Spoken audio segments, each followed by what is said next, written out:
Sanders, I think he became underrated because of his coaching situation and how he was handled during the draft process, because he wasn't a fifth-round caliber player. Now, do I think he was overrated heading into the draft? Yes. I felt like a lot of people had him. When I looked at Shedeur Sanders as a quarterback, I didn't see top 2 pick in the NFL draft. Did I see fifth-round pick? No.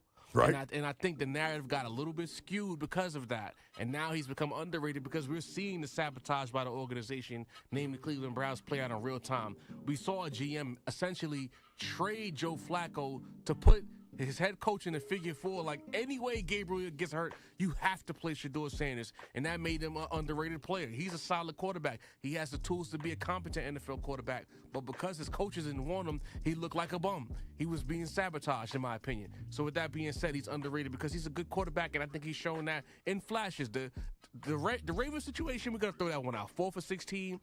Middle of the game, first real NFL action, throw it out. But the second game, serviceable, asked not to mess it up, 11 for 20 passing. They won the game, had a couple of highlight plays, a couple of splash plays. Underrated, and we'll see more this week and going forward. I watched the Macy's Thanksgiving Day Parade in hopes that the Barney float was going to explode again, but there was no Barney float. But there was Busta Rhymes. Busta Rhymes was there, overrated, underrated. Busta Rhymes is underrated. I was talking about this at home maybe a month or 2 months ago, where he's one of the best to ever do it. But because at a time when rap was very serious, if you will, he was the animated guy. He was the personality guy. The lyrics were always there, but then you see all the animation in his words. And him his and music Luda, videos. different styles, but I'd say him and Luda are both describing exactly what you're talking Right, about. and you think about, for people, a lot of people's first introduction to Busta Rhymes was Leaders of the New School, that Scenario remix, and how he came on the scene as an animated guy from Long Island by way of Brooklyn. He never shed that. It took him years, maybe 20 years, to shed that, and he became underrated because of that. The LSU coaching job, it looks like it's about to be Lane Kiffin's. Is that an overrated or underrated gig? I'm going to call it overrated for 2 reasons. If you have the governor of the state getting involved in organizational business, right, if you will, and you don't want to pay the guy after you bought him out and it's contractually agreed upon, and what you were trying to do low-key was reallocate the money you didn't want to pay Kelly to give it to Lane, I got to call it overrated also because Lane Kiffin has never proven himself to be that guy when the spotlight is squarely on him. And LSU is the spotlight once again. Ole Miss was a little tuck away in the corner. LSU is the spotlight job. And I get the sense he'll fail again. Look how he's handling leaving Ole Miss. So it's overrated because of those 2 reasons. Tennessee was a spotlight job. USC was a spotlight job. Like, he's had these gigs before. And he's failed. That's fair. That's fair. John Cena. Still, dude, he's overrated. Just say it. Just say it. He's not overrated, but matter of fact, he's slightly overrated, but he's not underrated. Slightly. On a scale of 100, he's like 55% overrated. There we go. They're coming out with a SpongeBob movie in December. SpongeBob. So SpongeBob is much like LeBron. He's overstayed their welcome and has become overrated over time. There was a peak when SpongeBob was everything to everyone, but now he's become overrated. Yeah, you said Austin Reeves is better than LeBron, and I agree with you. Austin Reeves, overrated, underrated. Man, if he keeps cooking up like this, he's going to be painfully underrated. Sam Darnold. Underrated. Fab Five. Underrated. James Harden's career. Underrated. What else we got here for you? The Dallas Cowboys. Overrated. No love for the Cowboys, huh? Because the brand has superseded success. Joe Burrow's career. It's treading towards overratedville. He's going to have to win a bowl soon. Last one, your Los Angeles Lakers. This season, we're on the fringe because I think we're in Cowboy territory with the popularity superseding success, but we're on the right track towards championship contention with Luka. So I'll say push for now, but if they fail this season, they'll definitely be overrated. That was fun, Ray. You have a good time last 4 hours? I enjoyed that. I mean, yeah, absolutely. Sunday morning, got to talk a little bit. Can't go wrong. He wanted to say that was okay. That was fine, Sean. That's what he meant. That's Ray Jarvis. I'm just concerned about you passing off that chicken as your own, man. I know. Well, it was rotisserie, and I did put the salt and pepper on it, so it was kind of mine. Oh, that's Ray. I'm the sports machine. Keep it here all day long. It's the Infinity Sports Network.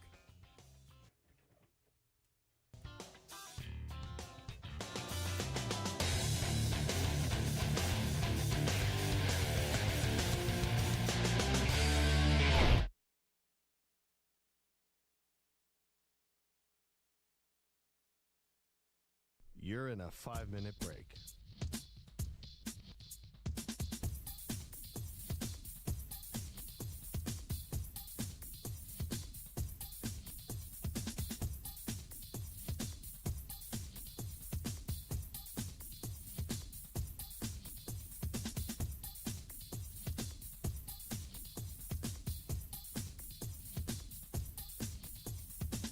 Four minutes, 30 seconds remaining.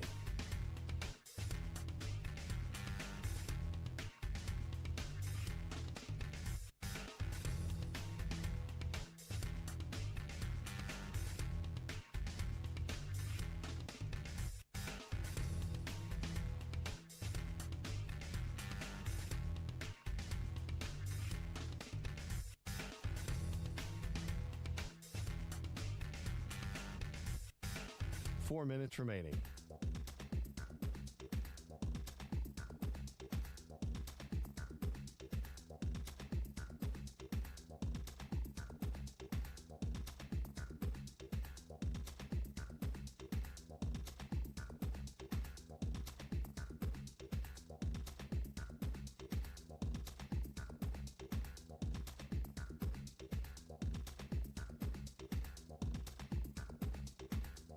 Three minutes, 30 seconds remaining.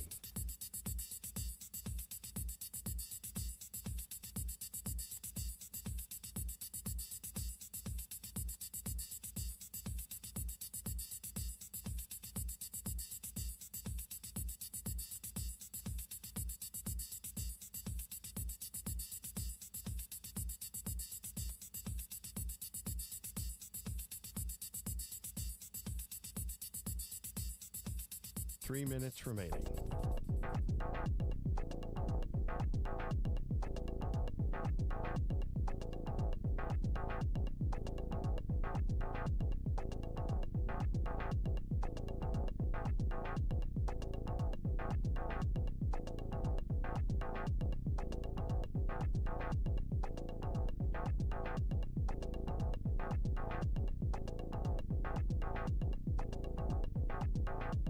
Two minutes, 30 seconds remaining.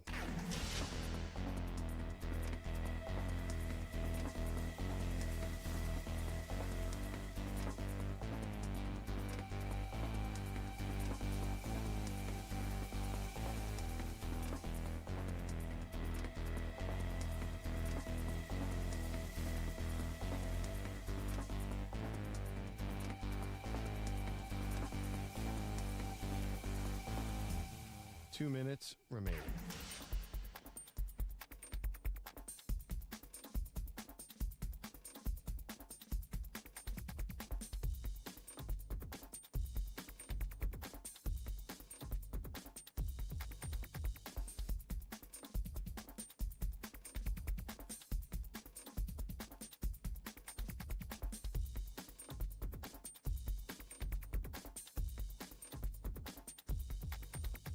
One minute, 30 seconds remaining.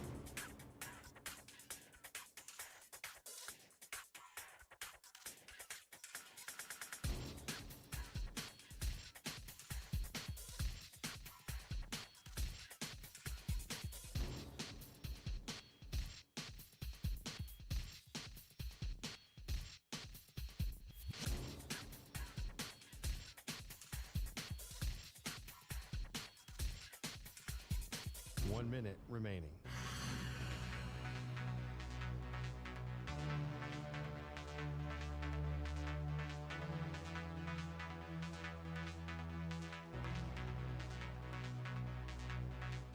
Forty-five seconds remaining.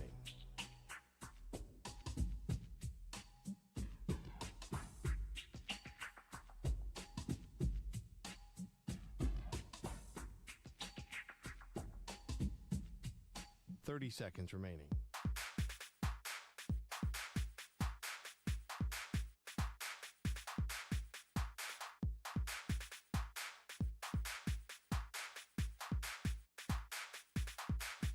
Fifteen seconds.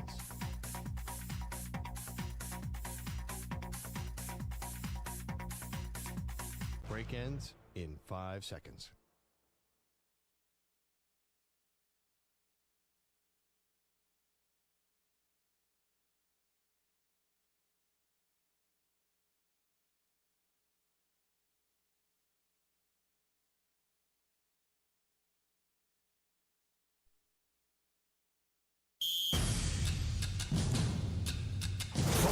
biggest plays the day before in college football. Genty, his first touch. And typical Ashton Genty. Look at him go! You can't bring him down! To getting you ready for all the mayhem that comes your way every NFL Sunday. It's intercepted at the 40. It picked off by DeGene, who comes to the near side, the 30. Got a block at the 20, breaks a tackle, the 10, the 5, to the pylon. Touchdown! This is Sunday Morning Football.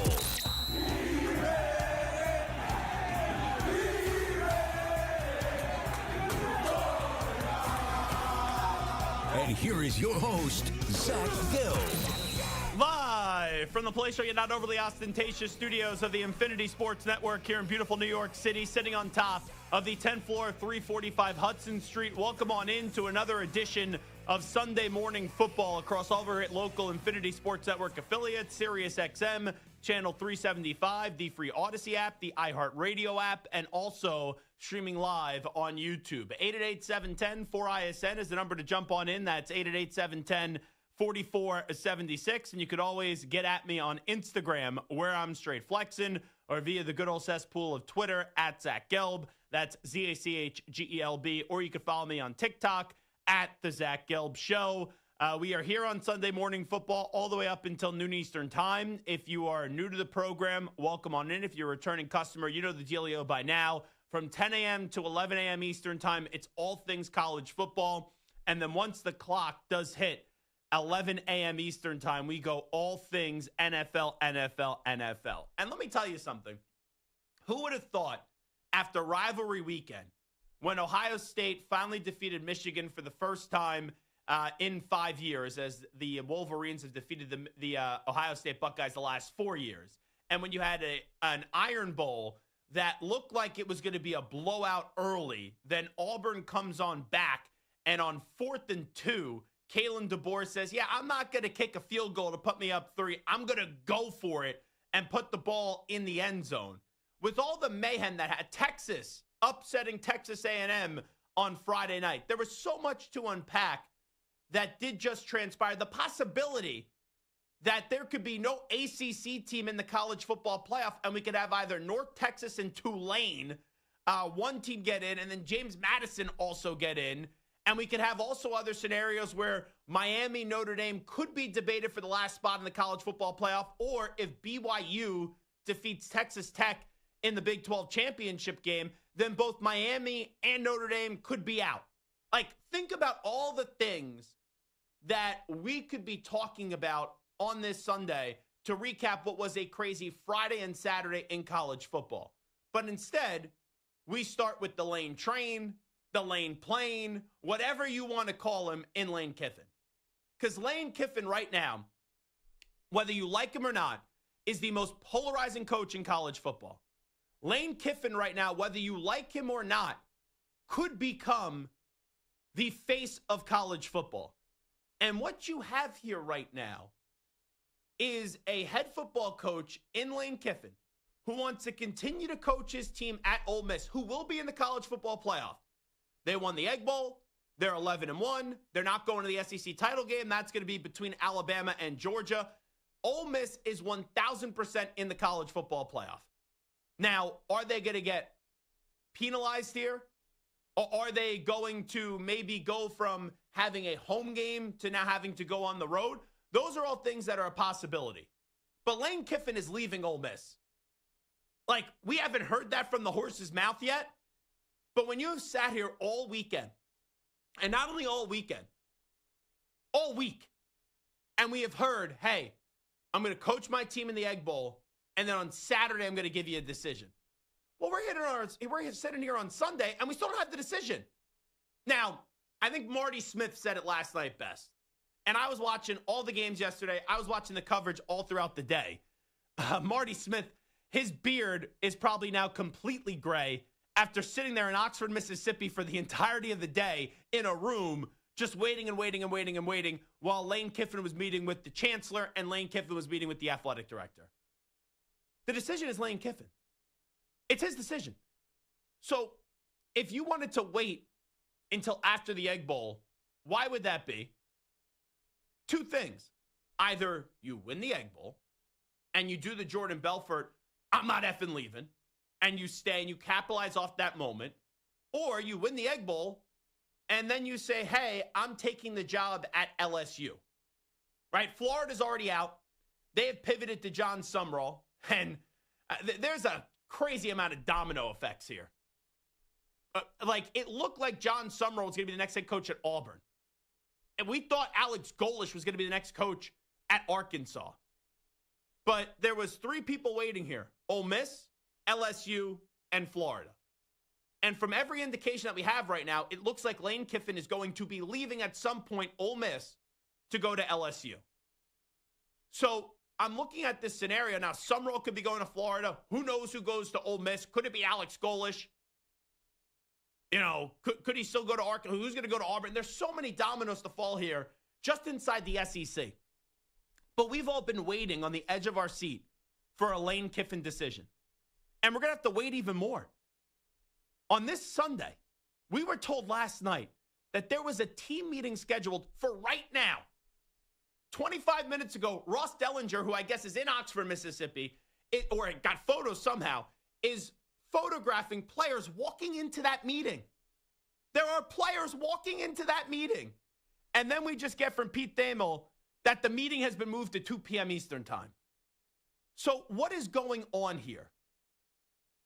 No one truly knows, but this is what I could guess. And this is what Brett McMurphy had. Lane Kiffin is essentially demanding to finish the season with Ole Miss while simultaneously threatening to poach Ole Miss's roster and staff if he can't. That is what sources told On3 Sports. It's unfortunate. Unfortunately, got even messier than expected as emotions are high. Few things on this. Number one, this narrative that Lane Kiffin is a changed man, my ass. As Sean Marash used to say, my big fat ass. Seriously.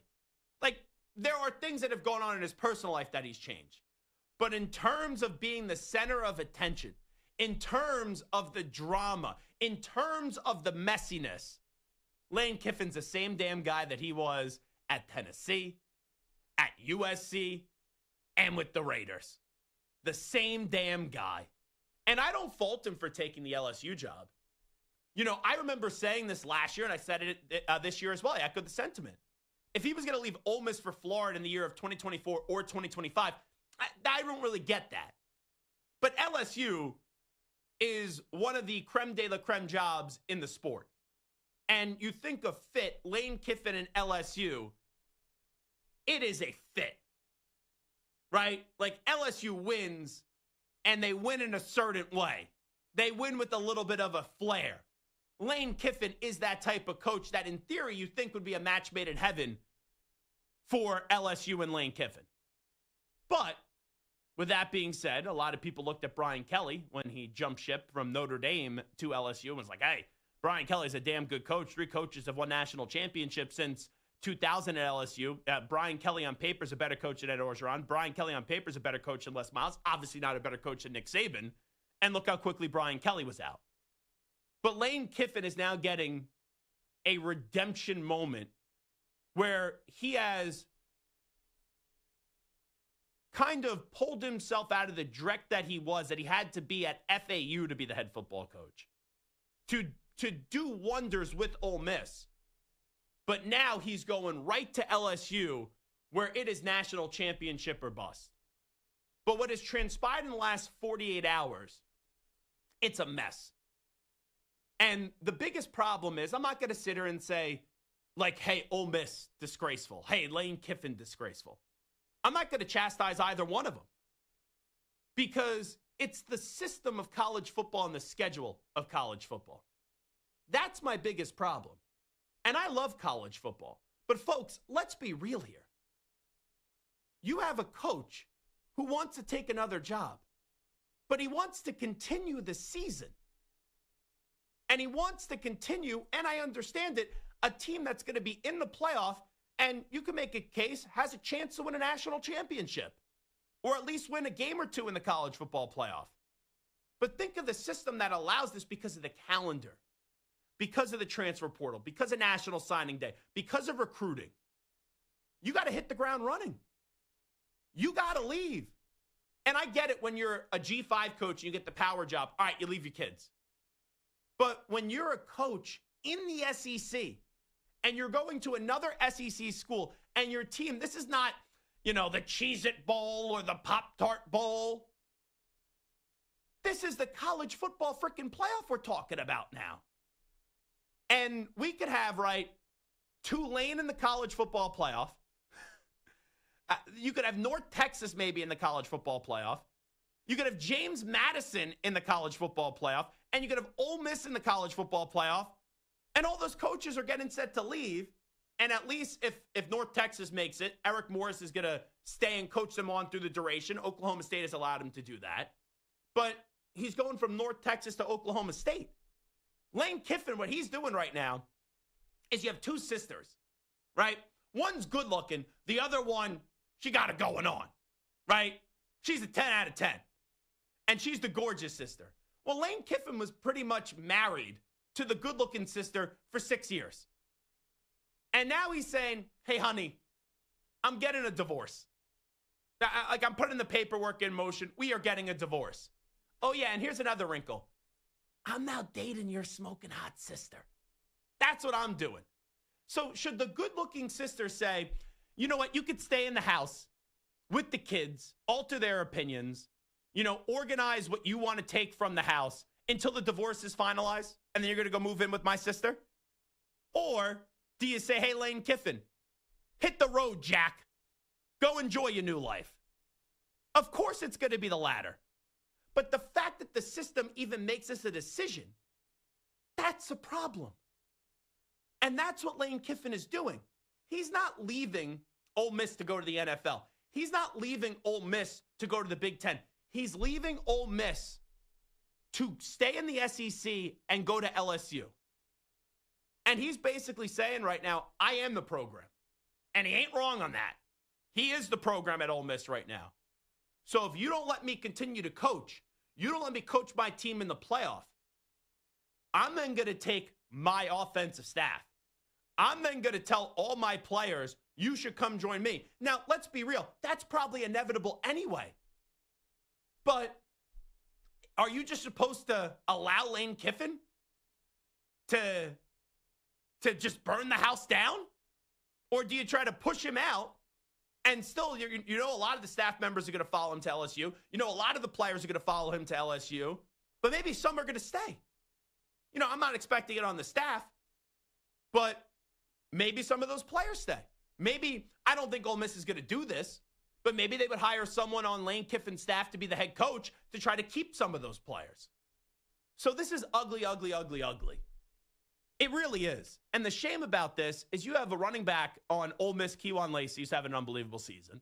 You have arguably one of the best stories I've seen in college football in a while in Trinidad Chambliss having an unbelievable season. And you got a coach who has given a lot to Ole Miss, who now wants to leave Ole Miss, and he wants to go to LSU. And there's a lot of times we have coaches that leave, but it doesn't always have to be this big of a mess. But this is what Lane Kiffin loves. He loves the drama. The reporter that used the analogy, you can't turn a hoe into a housewife. He made that a big deal and then apologized about it. Right? He called the reporter. He's like, all right, let's have a conversation and apologize, blah, blah, blah, blah, blah. This is as messy as it could get with a divorce. And sometimes, divorces are clean. This is a messy, and I mean a messy divorce. And in reality, if I had to pick who's more to blame here, yeah, it's more Lane Kiffin than Ole Miss. But the majority of the blame to me is the schedule of college football. If you think about it, there's two problems I have with the schedule in college football. You could have players sit out of the playoff, like what happened with Bo Perbula last year with Penn State, even though he wasn't their starting quarterback, because he has to go transfer somewhere else before the season even ends. And then also, this coaching carousel is now infiltrating the playoffs, where you're going to have coaches that are either going to abandon their team that's in the playoff, or they're going to be coaching their team while also trying to do another job for another school in the playoff. It's a big fat mess. But here we are today, where Lane Kiffin, even after a weekend where Auburn loses to Alabama, Michigan loses to Ohio State, A&M loses to Texas, right? SMU blew their chance to get back to the ACC championship game. We're going to have debates with Miami and Notre Dame. We're going to have debates on a possibility of an ACC team not making the college football playoff. Like, there's going to be all these debates that we have. But as we sit here today on Sunday, November 30th, it looks like Lane Kiffin's going to LSU. And it looks like if if Ole Miss doesn't allow him to continue to coach the team, he go burn the whole house down. He go burn the whole house down at Ole Miss, and he's going to take all the players, most of the players, he's going to take most of the staff if you don't let him coach the team. This is drama. But in a weird way, even as much as we just bitched about it for 15 minutes, we've been talking about ever since Nick Saban retired how college football needs a face. Well, here's one thing that's clear. Lane Kiffin is definitely the most polarizing coach in college football right now. He has a chance to become the face of the sport. Because, like, you look at a guy like Kirby Smart who's won a lot. He's the best coach in college football. Is he polarizing? Is Kirby Smart a guy that you look at as the face of the sport? I don't. But Lane Kiffin's a guy where 50% of the people love him and 50% of the people hate him. That makes a polarizing coach where if he wins a national championship at LSU, he will immediately catapult to being the face of the sport. You could even argue right now he's the face of the sport, at least for this year. Like, if you think about the biggest storyline in college football this year, what is it? You know, we've had a ton of coaches get fired. Brian Kelly, James Franklin. The list goes on and on and on. Hugh Freeze. Billy Napier. But none of those guys were doing well. That's why they got fired. Lane Kiffin is giving everything you want. He's got a team that's in the playoff. He's then also dipping his toe into the waters of the college football coaching carousel for the biggest job on the market. And there's just so much drama and intrigue that surrounds the whole thing. Like, what the heck did they meet about yesterday? And then today, we're supposed to get a team meeting 17 minutes ago, and it got pushed back to 2 p.m. Eastern time? Am I watching The Real Housewives of Mississippi? You know, am I watching the Jersey Shore? Like, what is this? This is reality TV. And whether you love the drama or hate the drama, whether you like Lane Kiffin or hate Lane Kiffin, it's must watch. And this is how Lane Kiffin operates. He wins, but his time in a certain place always has an expiration date. And when he leaves, it's not a clean divorce. It's not how, hey, appreciate my time here. High fives to everyone. I'm moving on for bigger and better things. It's, oh, I'm moving on. And I'm taking everything. And I'm leaving. And I'm going to make this messy one way or another. And in a weird way, even though we could sit here and bitch and complain about it, it's actually the flair and it's actually the drama that I don't know if college football wants it, but college football needs it. And quite frankly, with the way that the schedule is put in place and the way that it's allowed to do something like this, maybe college football does want this. But it's wild to me how either North Texas or Tulane will be in the playoff, and both of their coaches are going to have jobs somewhere else probably by the end of Tuesday, at the absolute latest. James Madison could be in the playoff. You could have two, group of 5, group of 6, whatever you want to call it, in the playoff. And who knows how that divorce is going to go down. And Lane Kiffin has an SEC team. Right? Like, those are schools that aren't in the Power 4 conferences. Lane Kiffin has an SEC team that's in the playoff. You got Kurt Cignetti saying, I'm not leaving Indiana to go be the head football coach at Penn State. Right? Like, Lane Kiffin could stay at Ole Miss. Lane Kiffin could win at Ole Miss. We wouldn't have believed he could win a national championship 4 years ago at Ole Miss. Maybe some people don't know now, but they could have easily beat Georgia this year. They should have beat Georgia this year. But Lane Kiffin's now leaving to probably go to LSU, and it's going to be messy. And the fact that you have an SEC coach on the verge of being in the playoff and either And probably I would gather right now, probably never coaching again at Ole Miss, right? Like, if this was the case that Ole Miss was just going to cater to Lane Kiffin and say, oh, you want to coach the team? Fine, we're going to allow this. We would have already had the announcement. Clearly, they're still negotiating some things that are going on. And maybe this ends where Ole Miss just says, you know what, just coach the damn team. Maybe that happens. Maybe someone overrides the chancellor and overrides the athletic director. I don't know.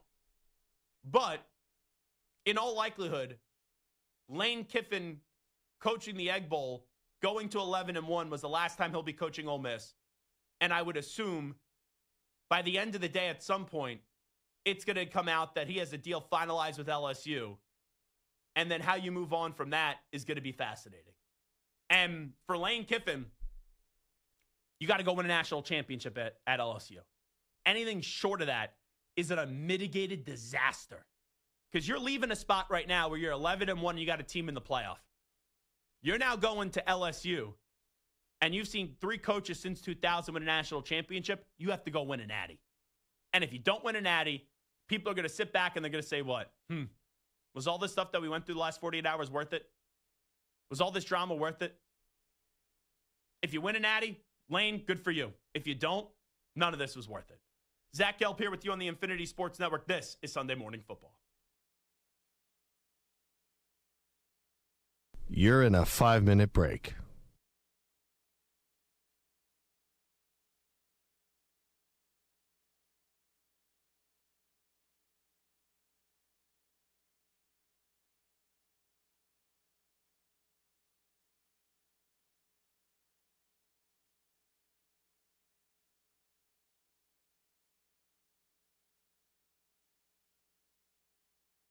Four minutes, 30 seconds remaining.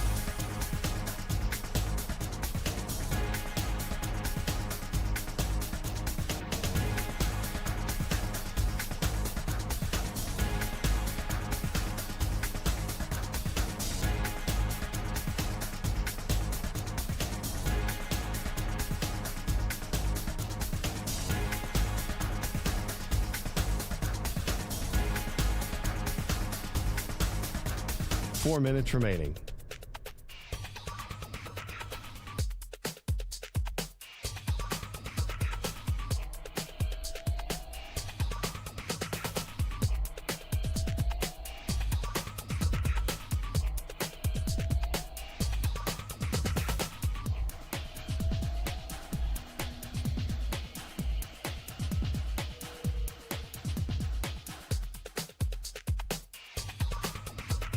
Three minutes, 30 seconds remaining.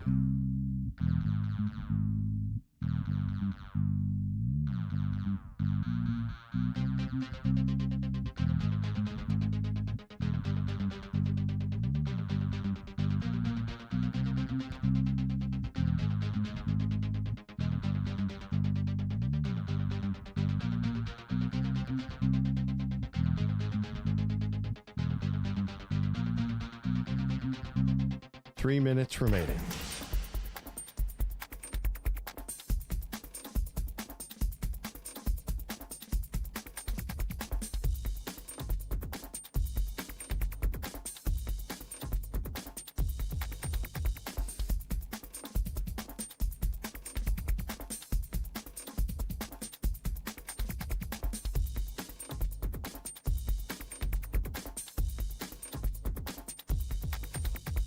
Two minutes, 30 seconds remaining.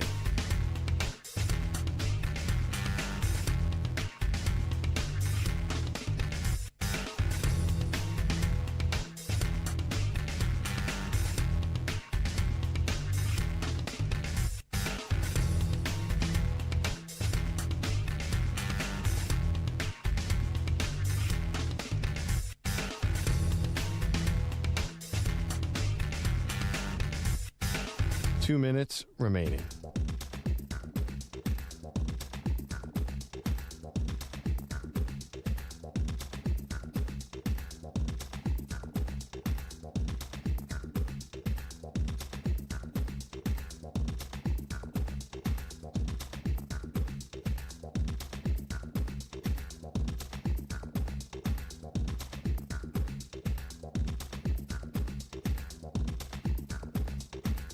One minute, 30 seconds remaining.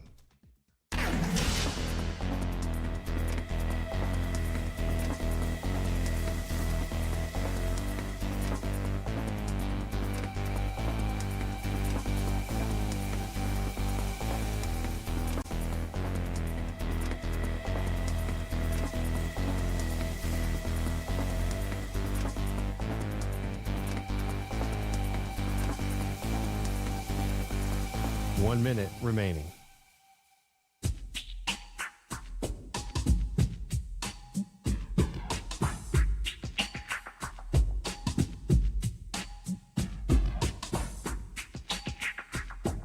"45 seconds remaining.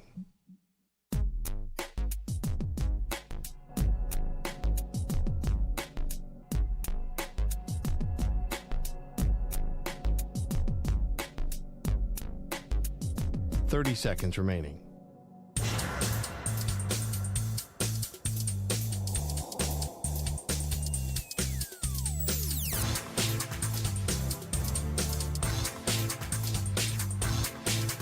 "15 seconds.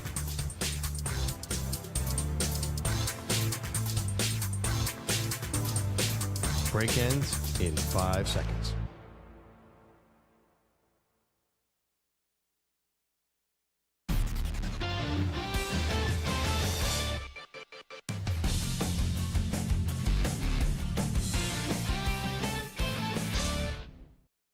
From the biggest plays the day before in college football to getting you ready for all the mayhem that comes your way every NFL Sunday. You're listening to Sunday Morning Football with Zach Gelb.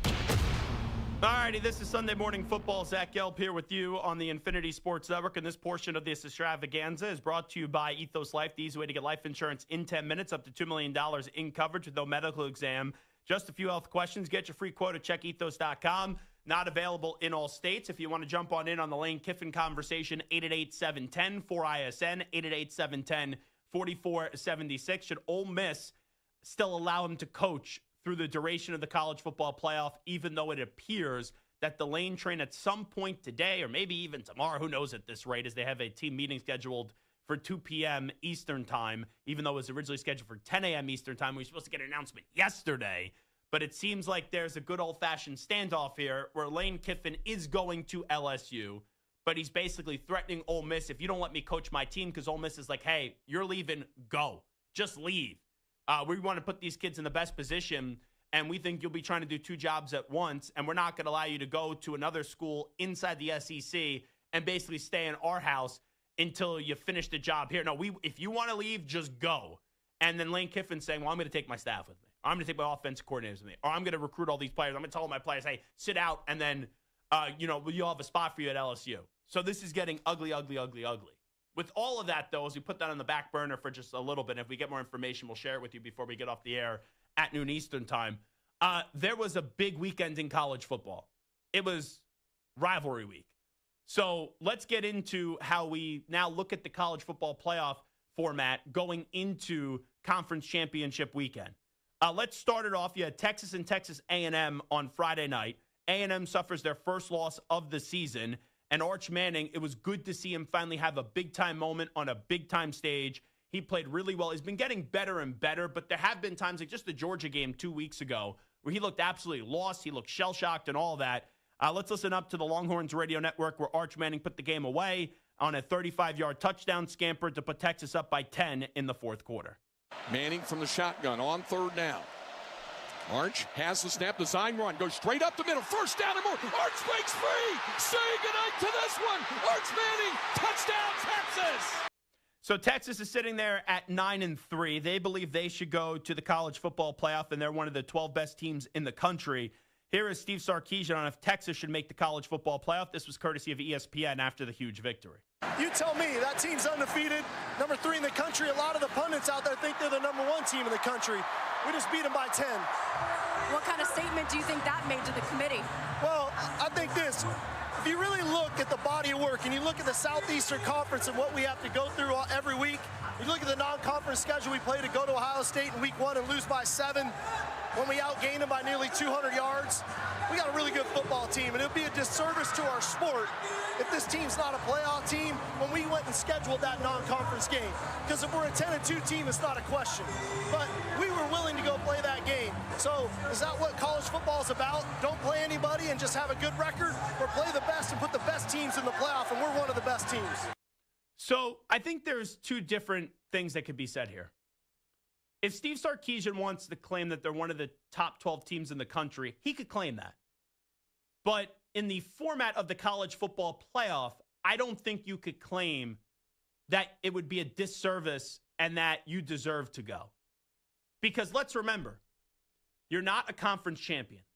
So 5 spots are reserved for the 5 highest ranked conference champions.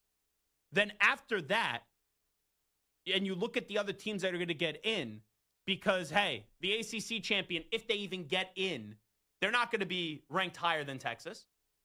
The G5 champion, they're not going to be ranked higher than Texas. But those are going to be 2 spots that are reserved in the 12. So then are you one of the best 10 spots remaining, 10 teams in college football? This year, no. And I understand what you're saying. Why schedule then Ohio State? But I could just quickly counter and say, well, don't lose to a bad Florida team 29-21. So if you would have beat Florida, yeah, you would have had 2 losses, Ohio State and Georgia, and no one would blink an eye, and everyone would say, yeah, Texas is in the college football playoff. But you got 3 losses. And I say this every year, or at least the last 2 years, because it's only been a 2-year thing. In the regular season, right? Like you could be a 3-loss champion if you play conference champion weekend, or a 3-loss team lose conference championship weekend and still go. But in the regular season in college football, you know what the line is. It's 2. If you go past 2 losses and you get to 3 in the regular season only, I don't think you really have a leg to stand on. And I'm going to be consistent with this. I said it last year when Alabama was bitching. I said it last year when South Carolina was bitching. I said it last year when South Carolina was bitching. Like all these schools that bitched last year. Alabama and South Carolina and Ole Miss. That was the other school. Right? You had 3 regular season losses. Don't have them. Yes. Go ahead, Ray. Even with the advent of the super conferences, you don't see a world where a 3-loss team could sneak in? I thought there would have been a case this year in the regular season, right? That this could be the case. Look how much chaos has gone on this year. And there's a world that we're living in where if BYU beats Texas Tech is going. They have one, maybe they'll screw them, the committee. But they have 1 loss. They already beat BYU. So let's say if BYU beats Texas Tech 34-31. BYU's in because they're going to be one of the highest ranked conference champions on the 5 spots. And Texas Tech, who entered last week, ranked 5th? They're going to fall all the way out of the top 12? I don't think so. And if that's the case, Miami and Notre Dame both wouldn't be in. So if Miami or Notre Dame maybe both could get out, what argument does Texas have? And I think Sark did a good way in saying his explanation and saying his reasoning. Like I walked in when I saw people in the 4th quarter saying, oh, Texas belongs to go in the playoff. I said, did anyone say that after week 1? No. And I thought there was I was someone that 3-4 weeks ago said maybe a 3-loss Texas does get in. But every domino has fallen, and it still doesn't look at Texas and say, oh, they deserve to be in the format and the way that the college football playoff is formatted as one of the 12 teams in. If it was just the 12 best teams, yeah, maybe Texas has a case. That I won't argue. But in this format, the way that the format, it's not the 12 best teams. It's not. Because the G5 team, one could be ranked or one could be unranked, right? Like there's a world where if Duke in the ACC championship beats Virginia, Duke may not even go. A lot of people think, oh, it's the 4 power conferences that get an automatic spot if you win your conference championship, and then the G5. It's the 5 highest ranked conference champions. So in theory, we could have a world where James Madison and Tulane are both in the playoff if Duke wins the ACC championship. Do I think Texas is better than Tulane? Yes. Do I think Texas is better than James Madison? Yes. Do I think Texas is better than North Texas? Yes. But that's not the way that this system is designed. So let's continue to move this forward a little bit. We'll get to Alabama. Alabama last night, it's 4th and 2 late in the game. I'm thinking Kalen DeBoer, just go kick the field goal and go up by 3. Clearly, he didn't trust his defense, and he said, hey, I got to go for this. I'm not leaving any doubt. I got to go put the ball in the end zone. And on 4th and 2, they not only elected to go for it, but it paid off in a big way as Ty Simpson found his man, Isaiah Horton, for his 3rd touchdown of the evening. And this went into the end zone, a 4th and 2 conversion. mega cojones spot that turns into a touchdown. Simpson from the pistol. Did it go hard count again? No, they're going to snap it. Looking. Ty fires. Catch. Touchdown. Isaiah Horton with the grab. And Alabama goes back on top with 3:50 remaining. And how about the stones on DeBoer in that spot? And Ty Simpson, tough as nails. And I think a lot of people, when it comes to the Heisman Trophy, I know Jeremiah Love got hurt last night. Julian Sain had a big day yesterday after that early interception up against Michigan. Fernando Mendoza, right? He could win the Heisman Trophy. It does feel like whoever wins the Big Ten championship between Indiana and Ohio State, as long as the winning quarterback plays well, that will be the winner of the Heisman Trophy this year. But what happens if Ty Simpson, who was in that race up until they lost to Oklahoma, what happens after what he did last night, and then he goes on and defeats Georgia for a second time this season? Let's say he plays in a monster game. Don't be surprised if Ty Simpson gets back into the Heisman Trophy conversation. I think Diego Pavia could be a finalist, but I don't think he's going to win the award. But that game, Alabama game, didn't end right there. Auburn started to drive down the football field, and hey, if Auburn would have scored, they definitely would have gone for 2. And if they would have got that if they would have got the touchdown 2-point conversion, and Alabama doesn't score after that, Alabama's out of the college football playoff.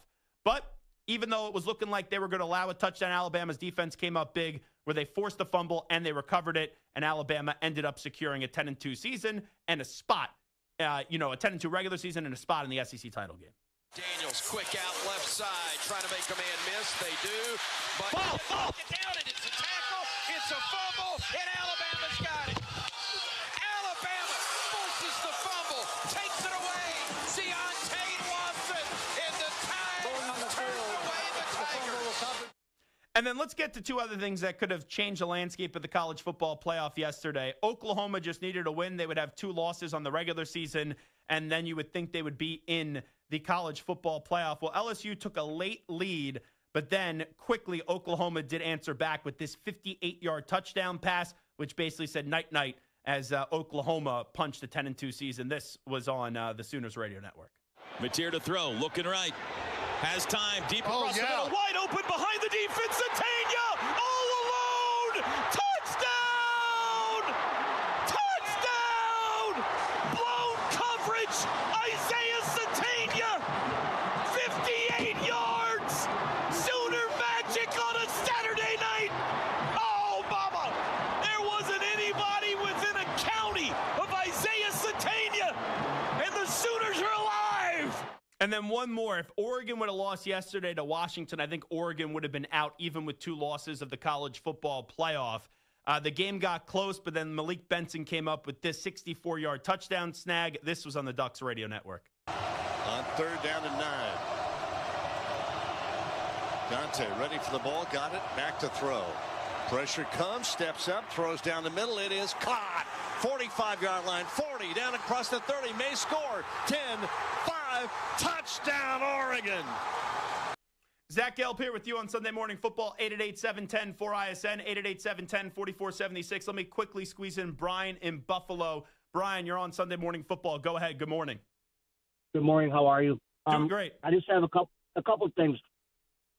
If you would have said to me about Lane Kiffin 2 years ago or 3 years ago before the transfer portal, this is crazy what he's doing, I would have agreed with you 100%. We have college kids today that can play on 2 or 3 teams in one single year because of the transfer portal. So there is no loyalty. He owes them nothing. Secondarily, to your point about the early loss for Texas to Ohio State, I flip it and look at the other way. If they didn't play Ohio State and they lost to Florida, which is a terrible loss, if they didn't play Ohio State, you wouldn't remember the Florida loss coming off a victory against A&M, who is undefeated, looking like they're fantastic. So the point is don't play that early game. He's right. Because I'm not saying he's wrong. And I think he made a really good argument, but the facts are that was your schedule. You have 3 losses, and there's going to be a 2 regular season loss team, maybe multiple of them, on the outside looking into the college football playoff this year. So, he makes a good argument, but there's just not going to be a spot for them this year.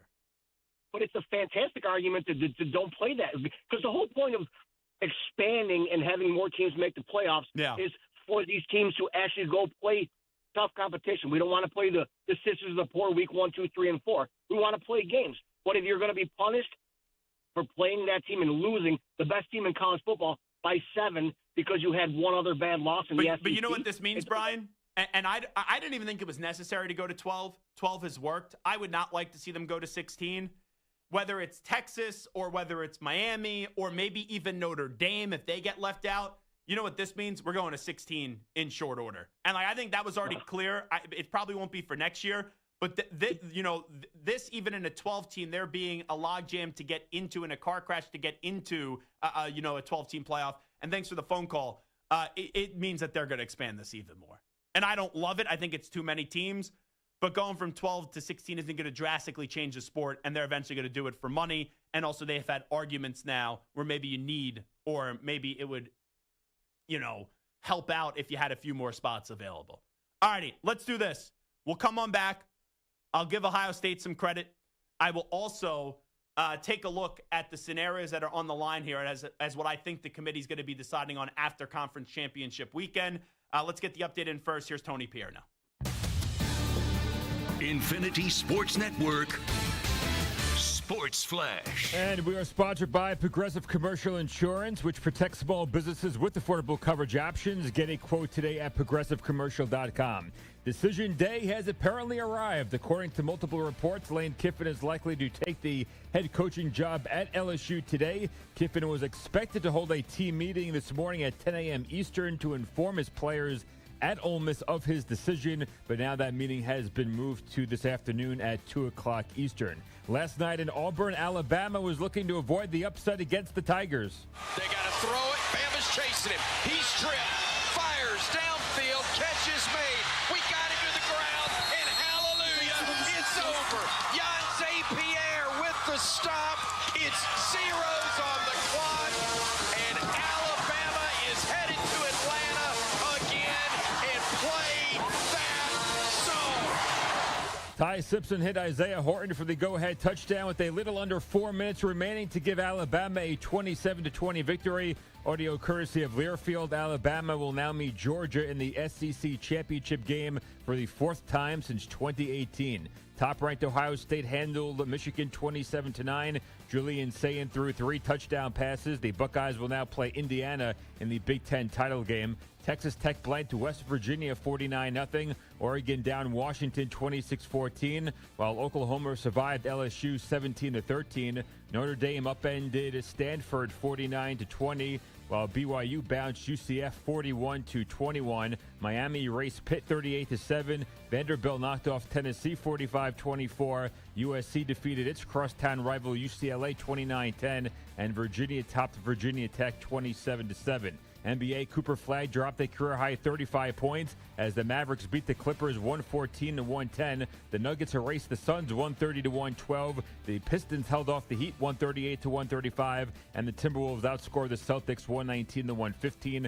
On the ice, the Lightning won their 7th straight game as they struck down the Rangers 4-1, and Inter Miami advanced to the MLS Cup final for the first time in club history as they defeated NYCFC 5-1. I'm Tony Pierno. This is Zach Gelb. Get all your sports talk here on the Infinity Sports Network. Always available on the free Odyssey app.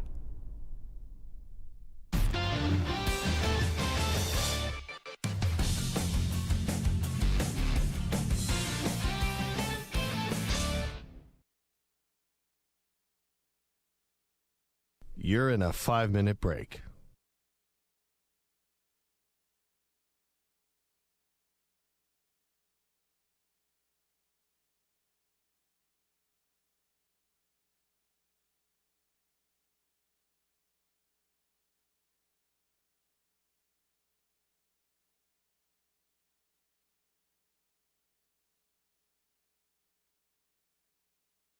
Four minutes, 30 seconds remaining.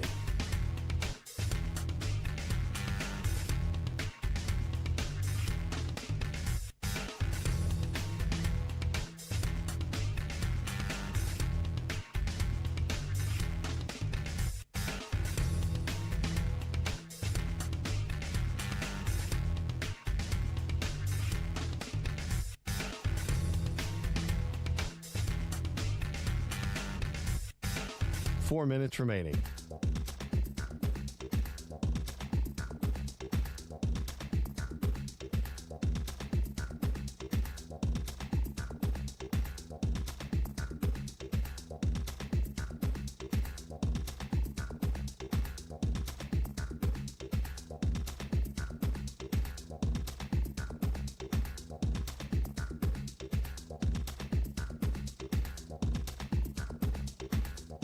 Three minutes, 30 seconds remaining.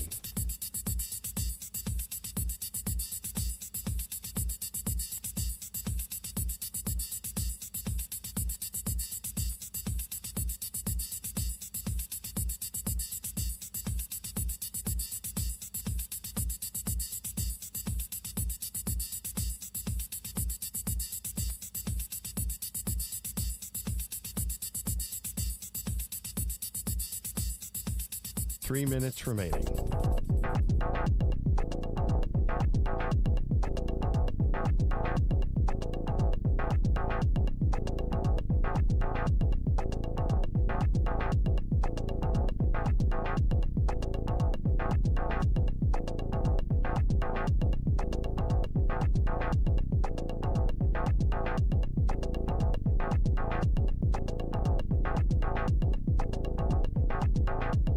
Two minutes, 30 seconds remaining.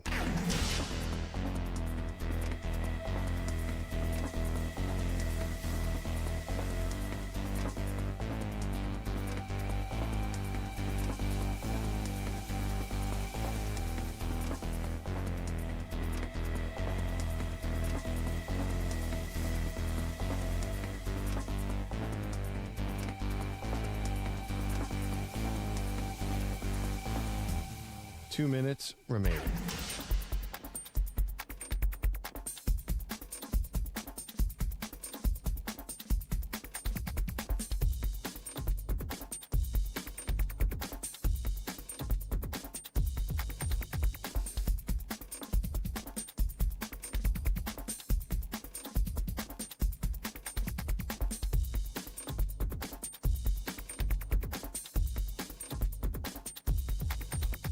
One minute, 30 seconds remaining.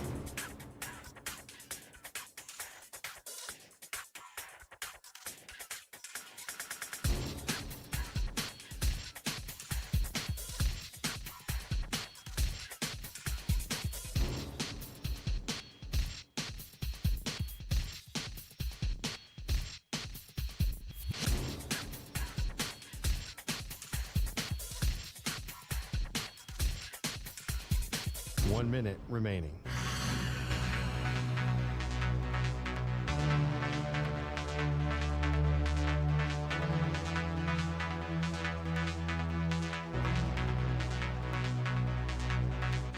Forty-five seconds remaining.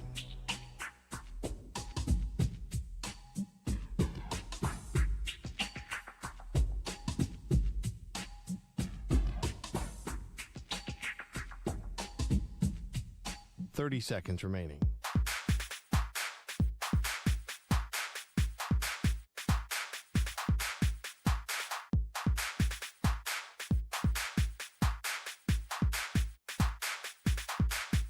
Fifteen seconds.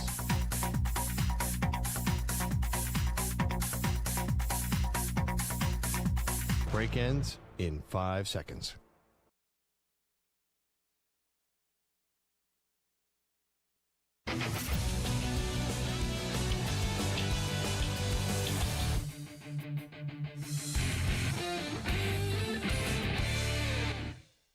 From the biggest plays the day before in college football to getting you ready for all the mayhem that comes your way every NFL Sunday. You're listening to Sunday Morning Football with Zach Gelb. We do have breaking news in the coaching carousel. We are still waiting to see what Lane Kiffin's going to do. We're all assuming he's taking the LSU job, and they're just going to figure out how this is going to work, where it seems like Ole Miss is going to tell him, hit the road, Jack, go to LSU. And probably Joe Judge or maybe someone else will be the interim. But Ryan Silverfield has informed Memphis that he is leaving for Arkansas. Brett McMurphy was the first one to report the news, but Ryan Silverfield is going to be replacing Sam Pittman as the head football coach at Arkansas. So congratulations to him. That's a move that I've been speculating since Arkansas opened up. I've been talking about Ryan Silverfield. They thought maybe it was going to be Alex Golish. But with that being said, with it now looking like John Sumrall is probably going to be at Florida, would be my guess. And Arkansas is open. Now it's not with Silverfield going there. I'm going to assume that Golish will then either land, probably it probably will be Ole Miss. Could it be Auburn? But I would say Ole Miss or Auburn is probably how this is going to shake on out for Golish in the next spot. But now Silverfield is going to be the next head football coach with Arkansas. Now, real quickly, college football playoff, in terms of how I think that this is going to play out. These are the teams that I feel confident in saying that they're going to be in. Ohio State, Indiana, A&M, Georgia, Oregon, Ole Miss, Oklahoma, Texas Tech, Alabama. Those are 9 spots right there. Even if Alabama loses the SEC championship game, they already beat Georgia this season. I think the committee showed it last year. They're not going to hold it against an SEC team or other conferences, depending on every scenario, if you lose to pick up your 3rd loss on conference championship weekend for playing an extra game. So that leaves me with 9 spots right there. I have 3 more. So I do think whoever wins the American Athletic Conference championship game between North Texas and Tulane will get in. That's 10. Then here's the interesting part. If Virginia wins the ACC, Virginia's in. But if Duke beats Virginia, I don't know if Duke's going to get in. And it could then be James Madison if they win their conference championship. So let me just say for the 11th spot, it's either Virginia or it's James Madison. Maybe they just push Duke ahead, but I don't know if that's the case. So one of those 3 teams will be one of the other spots. So then for the final spot, I think you have it pretty much down to Notre Dame and Miami, if and only if Texas Tech beats BYU. Because if BYU wins the Big 12 championship game, then I think BYU's going in. They're obviously in because they're going to be one of the highest ranked conference champs. Then the question becomes, does Texas Tech get squeezed out? I don't think they will be. And if BYU wins the Big 12 championship, I think the Big 12 gets 2 teams in, BYU and Texas Tech, and then Notre Dame and Miami are both out. But if Texas Tech wins, BYU is then out, and then the debate becomes Notre Dame and Miami. And I think there's a lot of momentum now for Miami. Look how much they closed the gap since the initial ranking, because both those 2 teams have 2 losses. And I know you could say, oh, well, Notre Dame, they lost to Miami and A&M. And then you look at Miami's losses, and it was Louisville and SMU. But then people are going to say, but it's head-to-head. Don't the games matter? So I don't know if the committee's going to push out Notre Dame, but it's definitely a possibility. I think it's on the table. Real quickly, congratulations to Ryan Day. Finally got the monkey off his back by defeating Michigan. I think Michigan has some problems. Sharon Moore is going to enter next season on the hot seat. Bryce Underwood needs to break out and be a superstar, not just a good or fine player. And I do think that Michigan needs to go on out there and get some more wide receivers. They barely even tried to get the ball to Marsh yesterday. It was very confusing. But you do have Ryan Day exercise those demons from not beating Michigan for all those years, 4 straight times. He wins the national championship last year, but then a lot of people still thought he had to beat Michigan this year. He does that. It was a dominant performance in the second half yesterday by Ohio State, and the game is always fun. But, man, early on it was looking like it was ugly.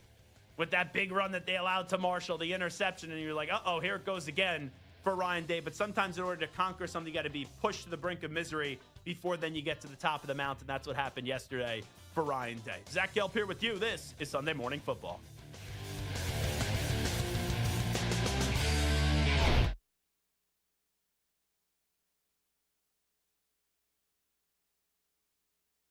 You're in a 5-minute break.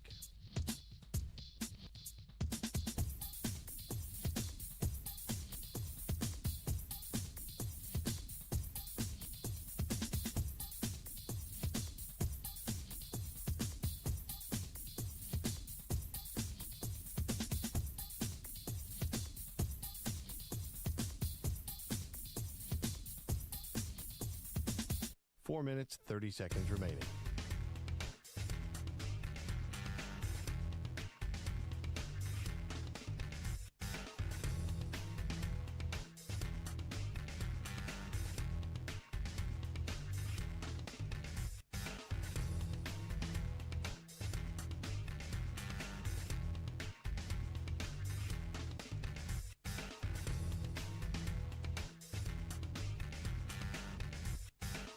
4 minutes remaining.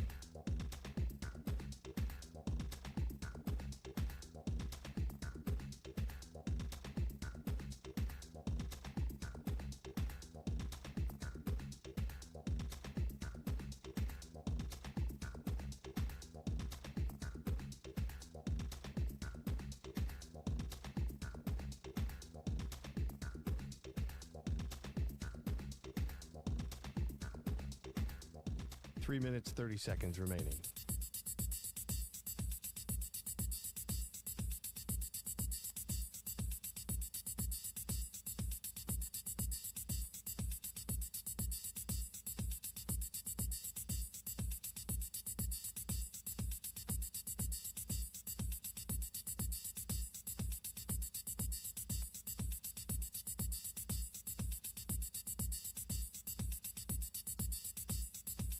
Three minutes remaining.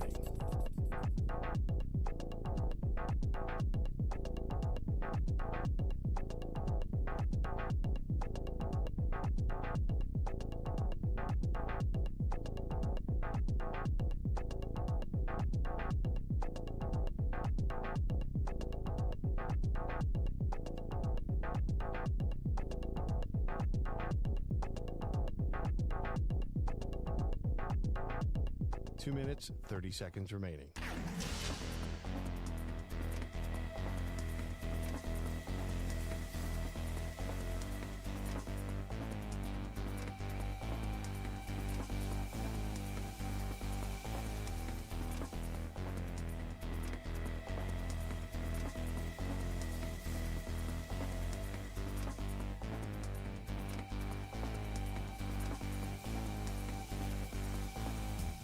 Two minutes remaining.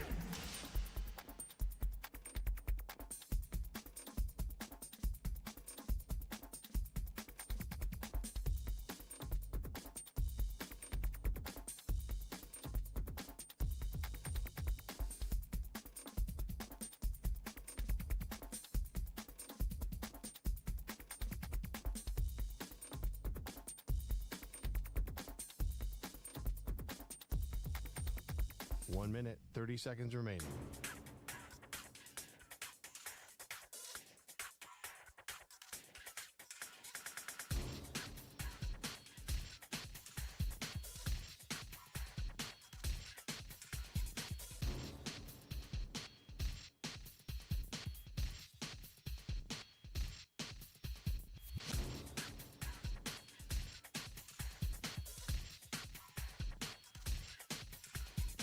One minute remaining.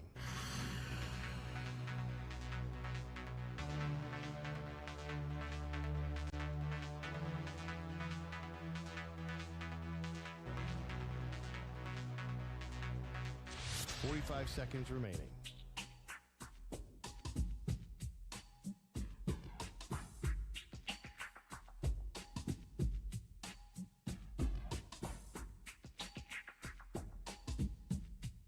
Thirty seconds remaining.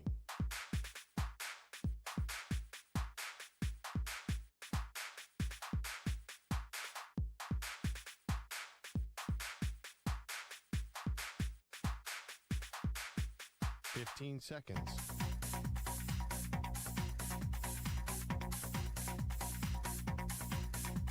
Break ends in 5 seconds.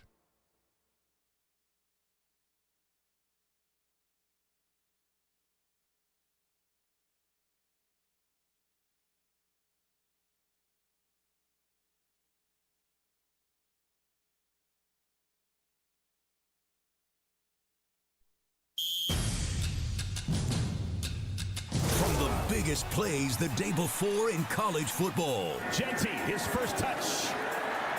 And typical Ashton Genty. Look at him go! You can't bring him down! To getting you ready for all the mayhem that comes your way every NFL Sunday. It's intercepted at the 40 and picked off by DeGene, who comes to the near side, the 30. Got a block at the 20, breaks a tackle, the 10, the 5, to the pylon. Touchdown! This is Sunday Morning Football.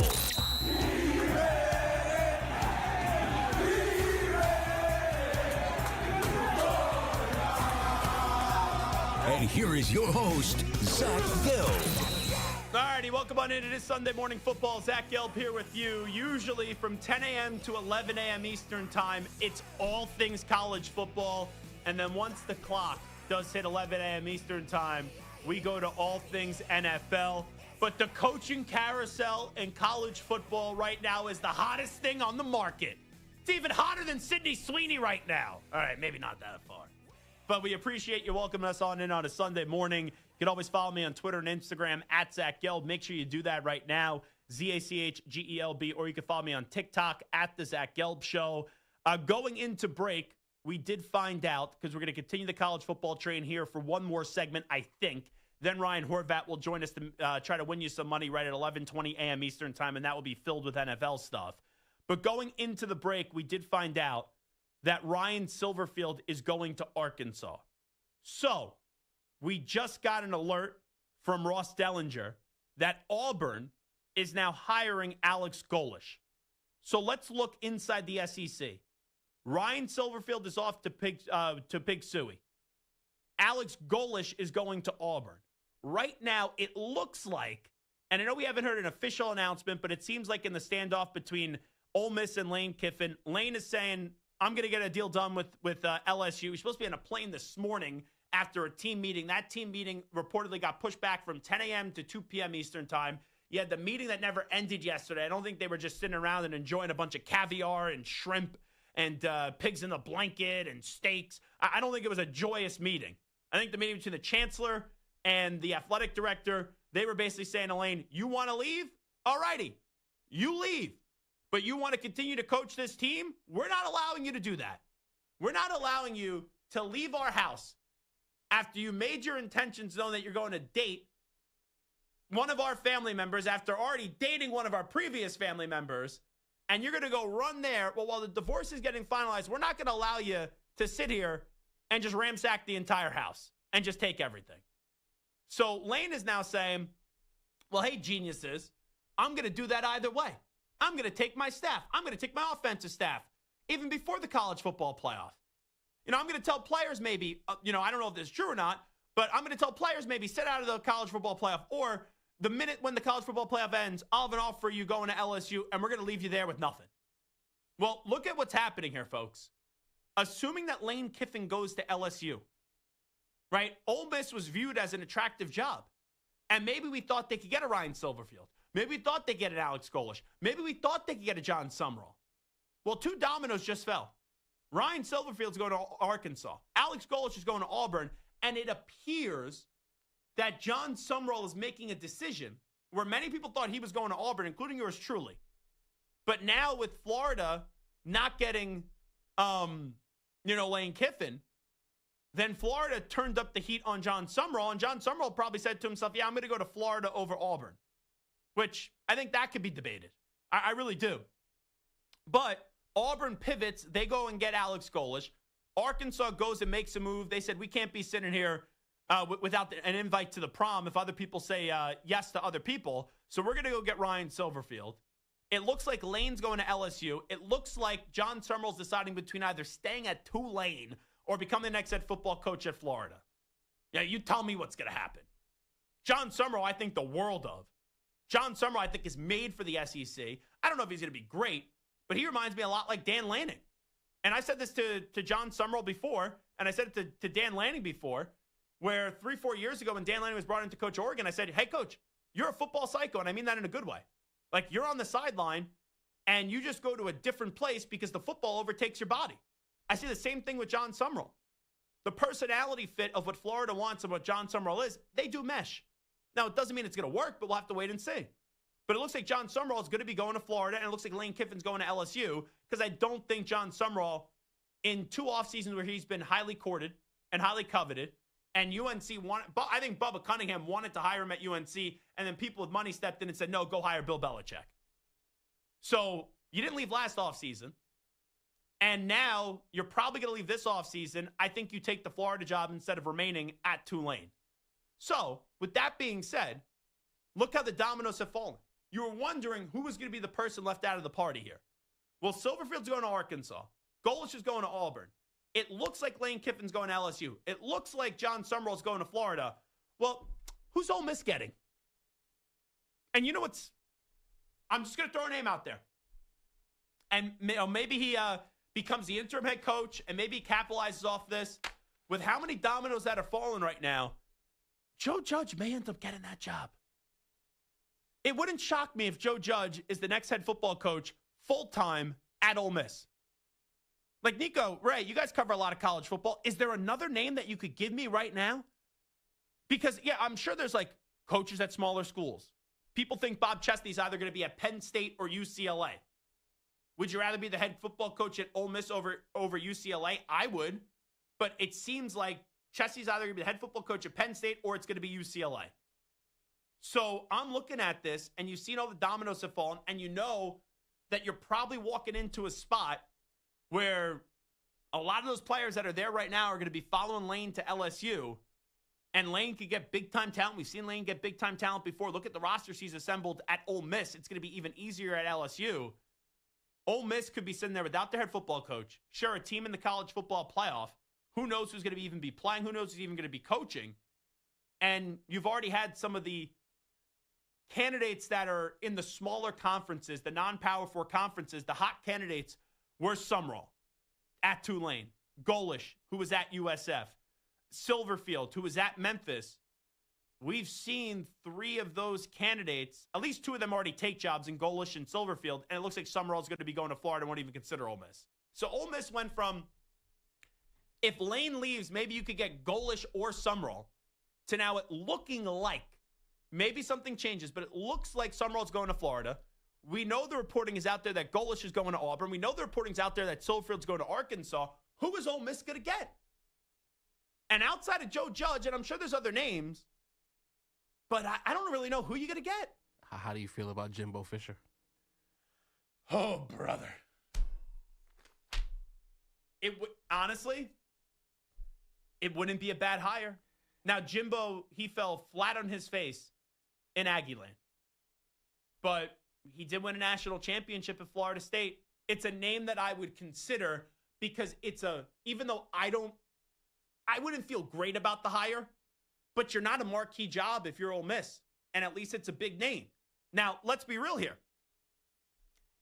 If this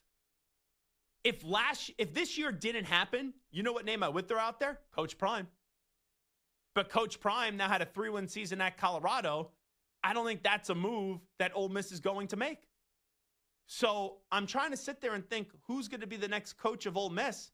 I will at least entertain Jimbo Fisher. You know, they did restore the reputation of a Lane Kiffin, and I know it's different. Do you maybe call John Gruden? Like, that's the category. Put it this way. John Gruden gets thrown out there for Florida. John Gruden gets thrown out there for LSU. John Gruden got thrown out there for Virginia Tech. I've laughed off every single one of them. In the way that the carousel is already spinning, where you already know Eric Morris is off from North Texas to Oklahoma State. You already know that a coach like Mora left UConn to go to Colorado State. You already know James Franklin. James Franklin would have been good at Ole Miss. He would have been. Well, he's at Virginia Tech. And now you have Silverfield to Arkansas, Golish to Auburn, Kiffin probably to LSU, Sumrall probably to Florida. I think you get into some of these zany, wacky names for Ole Miss where I wouldn't tolerate any of them in other jobs, but at least you'll now tolerate them now. And here would be the funniest thing. This would be the funniest thing. If this was all charades the last 48 hours. Could you imagine with how Brian Kelly was brought in to win a national championship? He left Notre Dame. I can't win a natty there. Notre Dame then goes to a national championship a few years later. They lost to Ohio State. But Brian Kelly goes to the Tiger family, and after 3.5 seasons, he's ousted. Could you imagine if Lane Kiffin has a change of heart at 11:59? Because that's where we're at 11:59 right now. It's about to tick, midnight, boom, Lane's going to LSU. I don't think this is going to happen. That's what I'm leaning. I think he's going to say, I'm not leaving. I don't think so. At this point, Marty Smith said this last night, and I agree with him. He would have already said it. If he's not leaving, he would have already said it. Now, I know you could argue and say, well, he hasn't said that he's leaving. But what would be the point of this jackassery for the last 48 hours if he was staying? And I thought when LSU opened, he was going to LSU. Then as it did go on, I said to myself, he's going to stay. But I've always been kind of, even if I leaned one way or another, I said, it kind of feels like 50-50. And some days I woke up and I said Florida. Some days I woke up and I said LSU. Some days I woke up and I said he's going to stay at Ole Miss. I used to be at 52-48, right? Stay or go. And it would flip-flop. Some days it would be 52 staying. Some days it would be 52% he's leaving.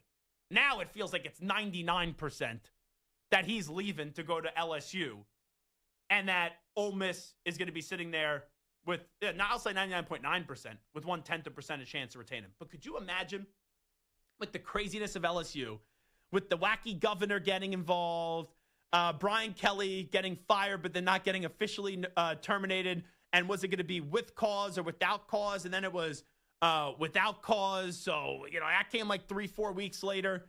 You imagine we go through this whole song and dance with Silverfield to Arkansas, Golish to Auburn, looking like Lane goes to LSU, Summerall goes to Florida, and at the last second, Lane Kiffin says, you know what, LSU, I'm out. I want to stay at Ole Miss. Then where the heck would LSU go? Like, is the ink already dry on the Silverfield to Arkansas stuff? Golish to Auburn, Summerall. I know he hasn't signed anything to Florida. Because then, right, like if I'm LSU, I just go hire John Summerall.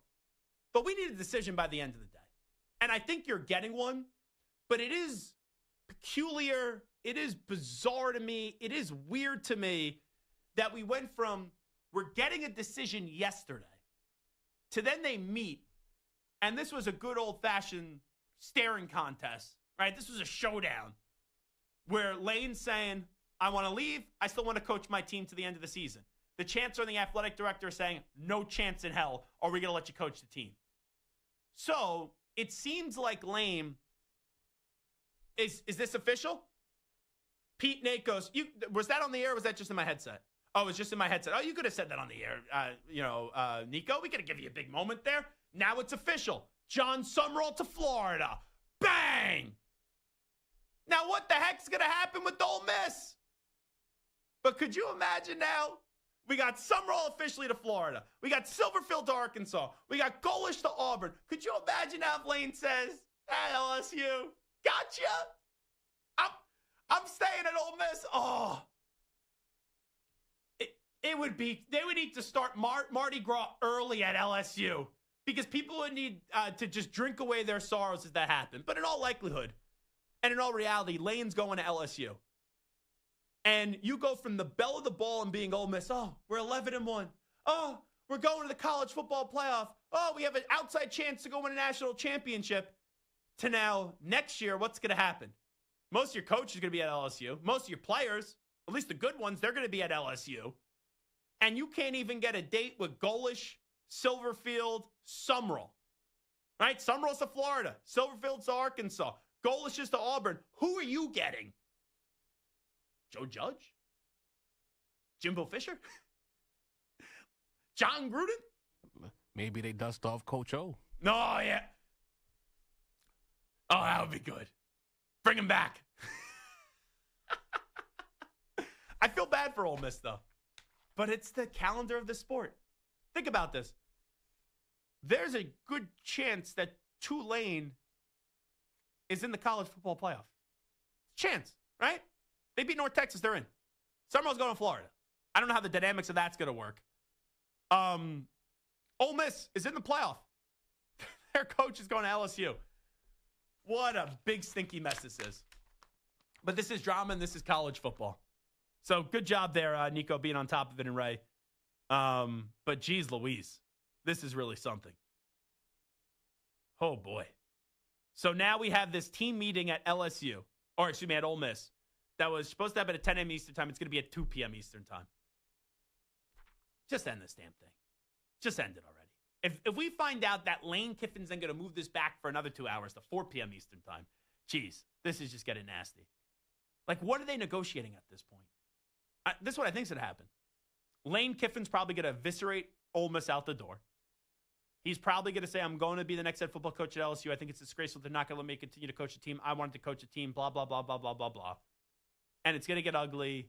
And I would imagine that probably Joe Judge will be the interim coach and could be the full-time coach at Ole Miss. All righty, Zach Gelb here with you on the Infinity Sports Network. Mr. Brightside chimes in to me on Twitter. He says, will Zach Gelb please discuss the NFL? I hate to break it to you. Today, the college football, with already having 4 games played in the NFL for Week 13, today college football is a bigger story at a national radio show. But, Mr. Brightside, since you asked so nicely, and since you said please, we will talk NFL, and we will talk NFL next when Ryan Horvat joins us from BetMGM tonight to try to win you some money. It is Zach Gelb here with you. This is a very entertaining edition of Sunday Morning Football. You're in a 5-minute break.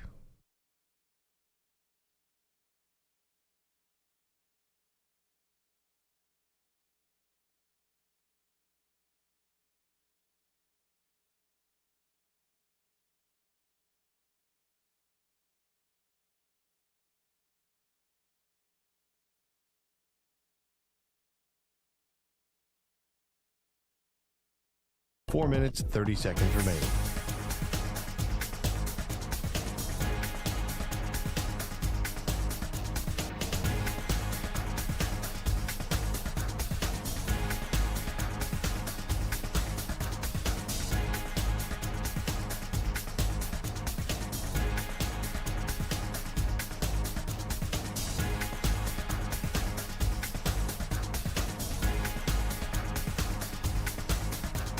Four minutes remaining.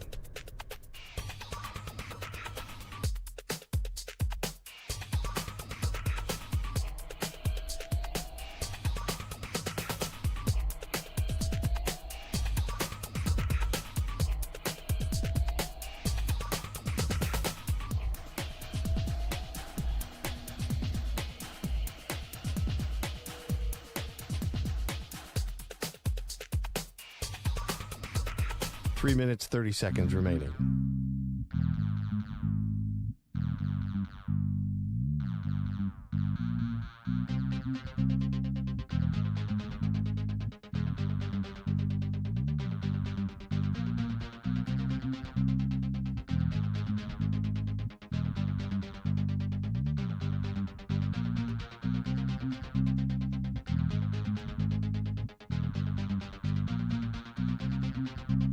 Three minutes remaining.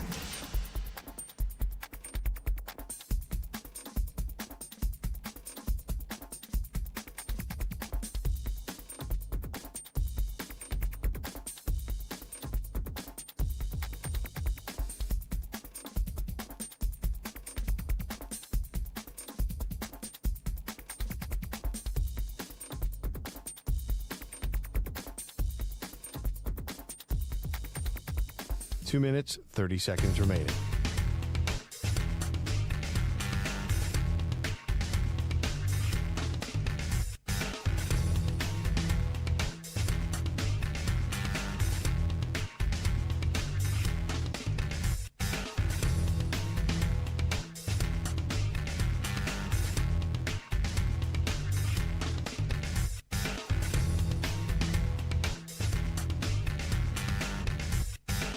Two minutes remaining.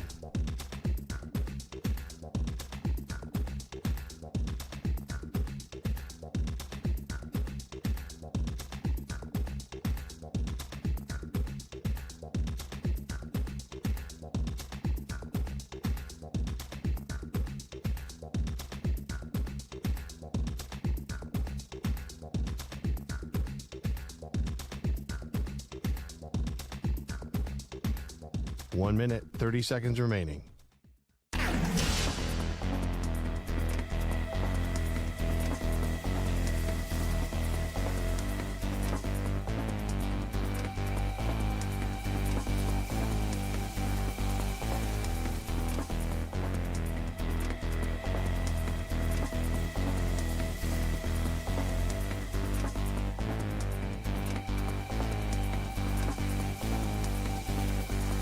One minute remaining.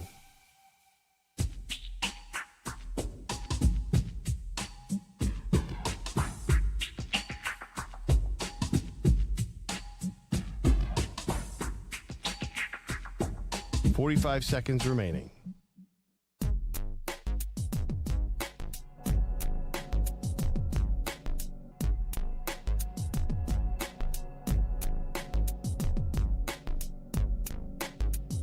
30 seconds remaining.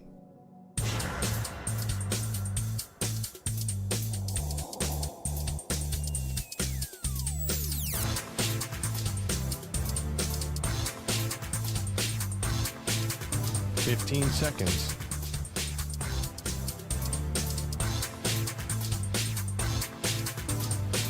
Break ends in 5 seconds.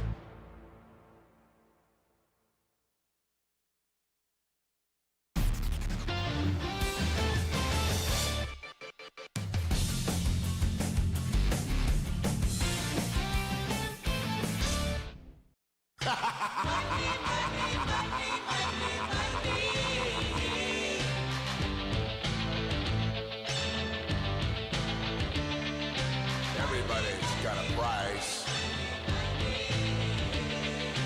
Everybody's gonna pay. 'Cause the $1 million man always gets his way. You're listening to Sunday Morning Football with Zach Gelb.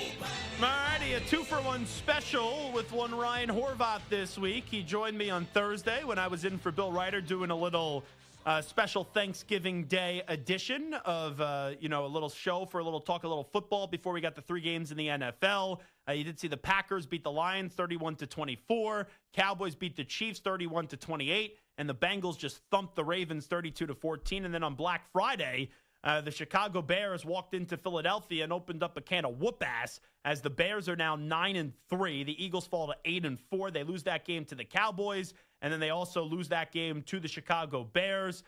So now Chicago's in a pretty good spot.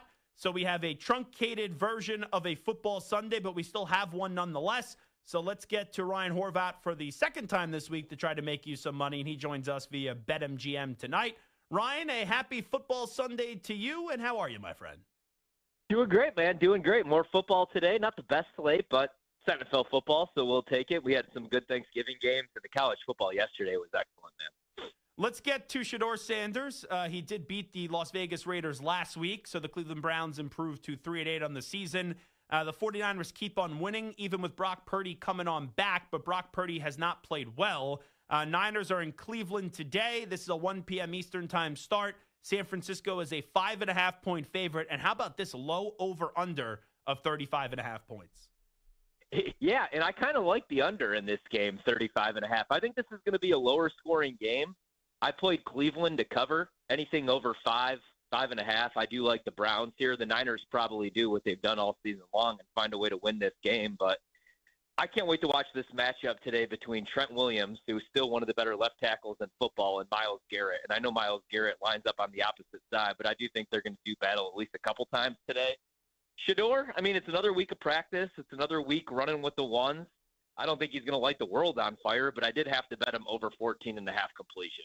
That number is just too low, man. And San Francisco's defense, I really like what they're doing, especially with all their injuries, but those injuries are going to catch up to them. They're not really getting the pass rush without Nick Bosa. And then the middle of the field's exposed without Fred Warner. So I don't think the Browns win this game, but I do think they keep it close enough to cover the number. So I like them at 15.5. And I like Shedeur Sanders, his completions. I think he finishes with at least 17 to 18. All righty, let's get to the next game. Jaguars and the Tennessee Titans. It's also 1 p.m. Eastern time kick. This is going to be in Nashville, Tennessee. The Jaguars, who are 7-4. Tennessee is 1-10. Tennessee has not won a home game all throughout the season. The Jaguars, 5.5-point favorites, 42.5 on the over-under. I'm going to bet Tennessee here, even though I said I would never bet the Titans ever again. I've actually bet them. I bet them the last couple of weeks, Ben. They've been more competitive. Cam Ward looking a little bit better. He is only a rookie. Now, Tennessee's not a very good football team, but I think they could keep this game competitive, divisional matchup going against Jacksonville. I think the Jags probably win this game again, but I like betting them as 2.5-point favorites, 3-point favorites. I still don't trust them to win by margin, win by a full touchdown. Trevor Lawrence, man, we see the flashes. It's been the same story the last couple of years. But still, and I know they have some drops, the wide receivers do, especially Brian Thomas Jr., but he's been shaky this year again. I did like the Liam Cohen hire. I bet their win total over 6.5, so that's already come home. But I just think this is a letdown spot, so I'm actually going to take Tennessee to keep this game close. I like the dog. Let's go to the Houston Texans and the Indianapolis Colts. I think this is going to be a really good game, and I think there's a ton of pressure on the Colts to prevent the Houston Texans from continuing to add to their momentum, especially when you look at it, what happened on Thursday. I know the Colts just blew one to the Chiefs, but the Chiefs are down. The Ravens are down. The Bills aren't looking that hot. So if the Colts want to be a team that run through the AFC and go to the Super Bowl, where you have teams like Denver surprising, the Colts surprising, the Patriots surprising, this is a big opportunity today. Indianapolis is home. They're welcoming the Texans, who are hot with Danielle Hunter and Will Anderson Jr. The Colts are a 3-point favorite. With the rest of the schedule today, this might get its own TV for me, man. I can't wait to watch this game because right now I love this Texans defense. The best in the league with Anderson and Hunter, two of the better edge rushers. On the same team, it's just not really fair. You get C.J. Stroud back. I'm not saying like it's a mistake going back to Stroud, but I kind of like the way that the offense was looking with Davis Mills, and he had the hot hand. Let's see if there's some rust. I have not bet this game yet. If I were to bet the game, as much as I like this Texans team, and I played a future on them a couple of weeks ago, because why not, I would probably lay it with the Colts. The Colts haven't been at home in about a month. I know Daniel Jones has the injury, but I still think he goes over 7.5 rushing yards because I think there's going to be plenty of scramble opportunities. I don't think they'll do a whole lot with the quarterback design run stuff with the injury, but against that pass rush, he's going to feel the heat, and I think he's going to have to use his legs. So I haven't bet it yet, but if I were to, it would be the Colts, but I have bet Daniel Jones over 7.5 rush yards. I think that number is way too low, even though he's hurt.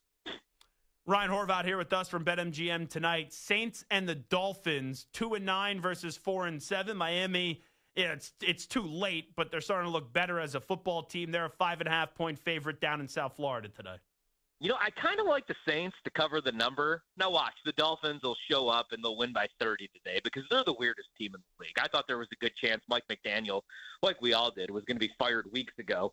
They haven't quit on him, though, man. They really haven't. And I like him as an offensive mind, so they should be able to score some points today. But the Saints, they've actually been competitive. They haven't completely given up on the season with their young players that they're getting out there. They have moved some guys, obviously. Again, I can't bet the Dolphins to win this game by a full touchdown. So I bet the Saints on the open. I still like them anything over 5.5. I think they keep this game close today. This is an ugly game. It reminds me a lot like last week where I plus the points with the Falcons up against the Saints. Just take the dog. I took the points last week with Cleveland up against the Raiders. It felt like just take the dog. Both of those won. So I'm going to try to get ugly and win again here for the third time. Falcons and Jets. The Jets are home. They're a 3-point dog. I don't think the Falcons should be favored against any team in the league. You can make that case, especially with Raheem Morris as their head football coach. Michael Penix Jr. out for the year. I know they have the most talented player in the game between both these teams, I should say, and Bijan Robinson. But I'll take the Jets today plus the 3 points yourself. Totally agree, man, right? Like, even after they trade away Quinnen Williams, they're still top 12 against the run. And if Atlanta can't get the ground game going with Bijan Robinson and Tyler Algier, or they're not hitting explosive plays, that means more Kirk Cousins. So I'm with you. I think the Jets are going to find a way to keep this game competitive. I think the Jets might win this game outright. I'm the big idiot that played Atlanta, again, to win that division because of Bijan, because of Pitts, because of Drake London and all that talent. And they have a top 15 pass rush. They have 40 sacks this season. They still have not found a way to win games. I think next year they have a new coach. I do not like Atlanta in this spot. At 1.5, I get why they were a bet, but at 3, I'm with you, man. They should not be 3-point favorites over anybody. So I'm with you. I like the Jets today to keep this game close. If you had to take a stab at it, who do you think could be the next coach of the Falcons? Like, before LaFleur did what he did with the Packers over the week or on Thursday, you would maybe say, oh, maybe LaFleur goes there. Obviously, they just got rid of Arthur Smith, so he's not going to be back in the fold, but Arthur Smith could be in line for a job somewhere else. Is there a coach that comes to mind? Because I do think they got to get rid of Raheem Morris. I don't know if they're going to, but I think that they should. Is there a coach that comes to mind to take over the Falcons when they get rid of Raheem Morris or should get rid of Raheem Morris at the end of the year? Great question, man, because I'm not in love with any of these names. Like last year, I was a Ben Johnson guy. I really liked Liam Cohen, as I've talked about multiple times. Joe Brady has faded a bit now. Right. When you look at the list, though, it's Joe Brady, because I think for Atlanta, you got to go defensive-minded head coach.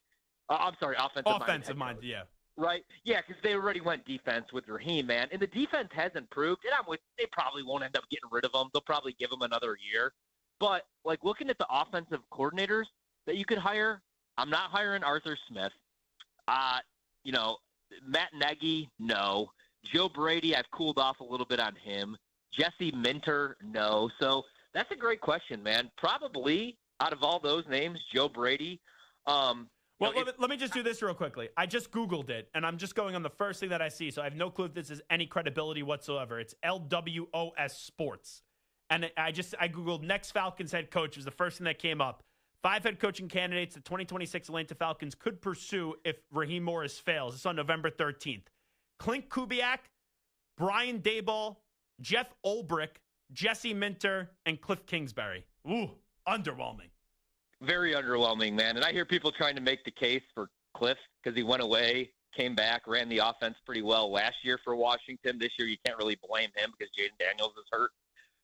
God, out of those guys, maybe I'd give Cliff another shot. Who knows? Maybe Lane Kiffin, right? Huh. I think he's going LSU. I think that's safe to say now. But that's that's what I was trying to tell our good buddy Bart Winkler, from the network on his podcast a couple weeks ago. He wanted LaFleur gone, got to get rid of LaFleur, and I'm like, well, who do you bring in though? And he's like, it doesn't matter, and I was like, it does matter, man. When we're bringing up the names of Jesse Minter and Brian Daboll and Mike McCarthy, I think you're better off with Matt LaFleur. All he's done in Green Bay is win. Well, you know what? McCarthy actually is not a bad name for the Falcons because, he's not going to win you another Super Bowl, but he'll get you to the playoffs probably. He'll at least know what to do with that offensive talent. Like some of the names, man, like Mike LaFleur, Matt LaFleur's brother are being thrown out there. I don't know. Maybe you go and get somebody under the radar, though. I definitely would want an offensive-minded head coach, but, yeah, the list is not great. You know who it wouldn't surprise me if he gets another job this cycle? Saleh. Robert Saleh. He's gone to basic coaching rehab for a year with the Niners. I think most people are going to say, it was the Jets why this guy wasn't successful. And he wasn't a good coach with the Jets, let me be clear. But that's a guy that it seems like a lot of owners like, a lot of teams like, high energy, defensive-minded head coach. It wouldn't shock me if a guy like Robert Saleh is the next head football coach of the Falcons, even though I tend to agree with you, they probably should go on the offensive side of the ball. Wouldn't shock me either, but I just think he's better off with Shanny, and I think he's better off as a defensive coordinator. Yeah. That's why, if McDaniel, honestly, man, don't say Mike McDaniel. Don't say. I'm not, but I do think, most likely he goes back to San Francisco. Probably. And he's calling plays or helping out Shanny in some way, run game coordinator. I think they're all just better off with him. That's the issue, man.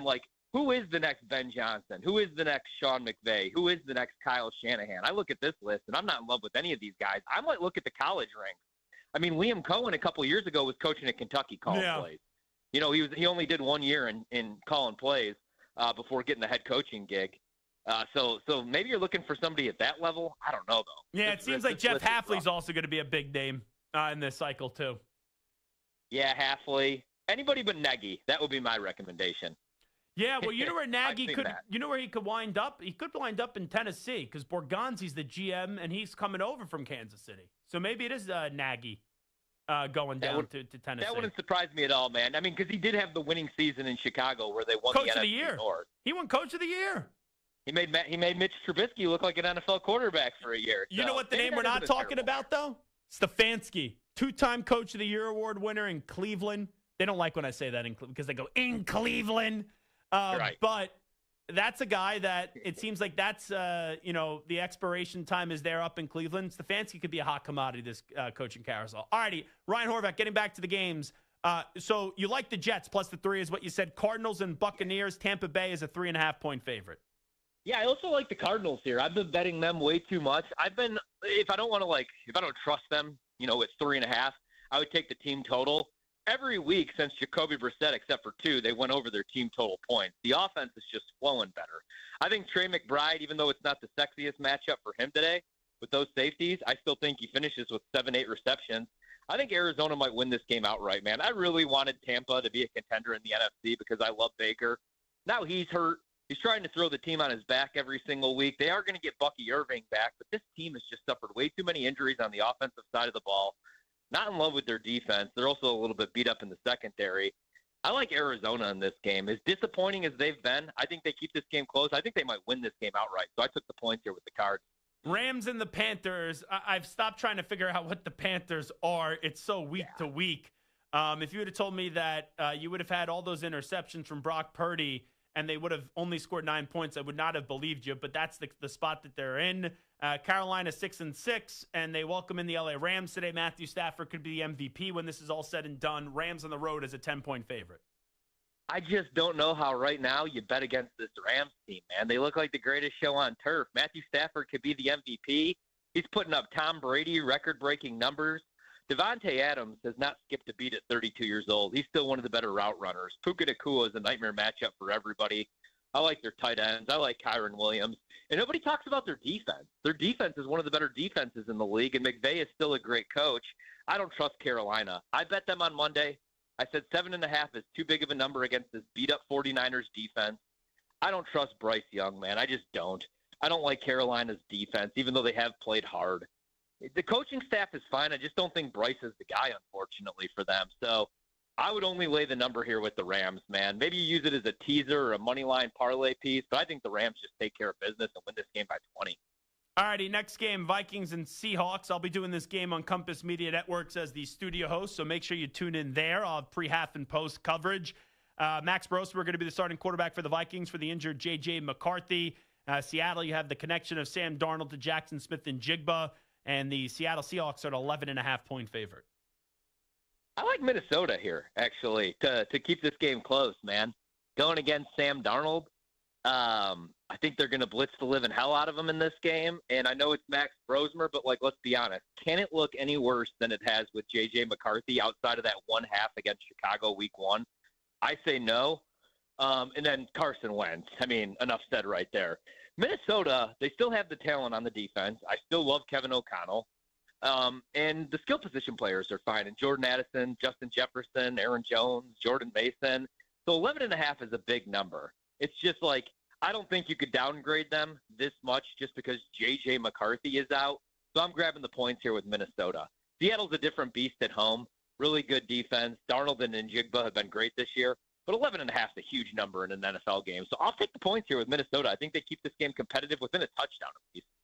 All righty, let's get to Bills and Steelers, maybe the biggest game nationally today. Aaron Rodgers is going to play, even though he has multiple bones that are fractured in his left wrist. He sat out last week. Steelers did fall to the Bears. Bills coming off a loss, obviously. They are 7-4. They got beat up by the Texans. Now they are going to Pittsburgh. Should be a good environment today with how many Bills fans do travel and how great the Steelers fans are at Acrisure Stadium. Buffalo on the road, a 3-point favorite. Who do you got? Yeah, I'm excited for this one. I bet Pittsburgh here. Wow. Not so much because of Rodgers with the injury, but the Steelers' defense has been super disappointing this year. They're the highest-paid defense in the league. But the one thing they could still do is get pressure on the quarterback, and they could hold their own against the run. So if they could just limit the explosive plays from Buffalo, I don't think they're going to be able to win down to down. But I think that they'll be able to hang in this game on the defensive side of the ball. And then it just comes down to, can you score 21 points? Is Rodgers healthy enough to score 21 points? Maybe the way to play this is you go Pittsburgh in the first half if you like the Steelers, because you would figure Rodgers is probably going to be on a little bit of the good stuff with the hand injury, and he's going to be feeling all right. And then in the second half, especially with the weather, as the game goes on, maybe it starts factoring in a little bit more, bothering him a little bit more. But this is a huge game for the Steelers. And the Ravens lost last week or on Thanksgiving, so now you got an outside shot still. I like Pittsburgh to at least keep this game close. I love Josh Allen, man. I love Bills fans. I want them to win a Super Bowl. I really do. But I'm just not in love with this team. The skill position players. I thought Keon Coleman could have a breakout year. Instead, he's skipping team meetings and getting suspended. James Cook has been excellent. But I'm not in love with the defense. Just way too many injuries. And I don't trust that offensive line. Spencer Brown got beat up in that last game.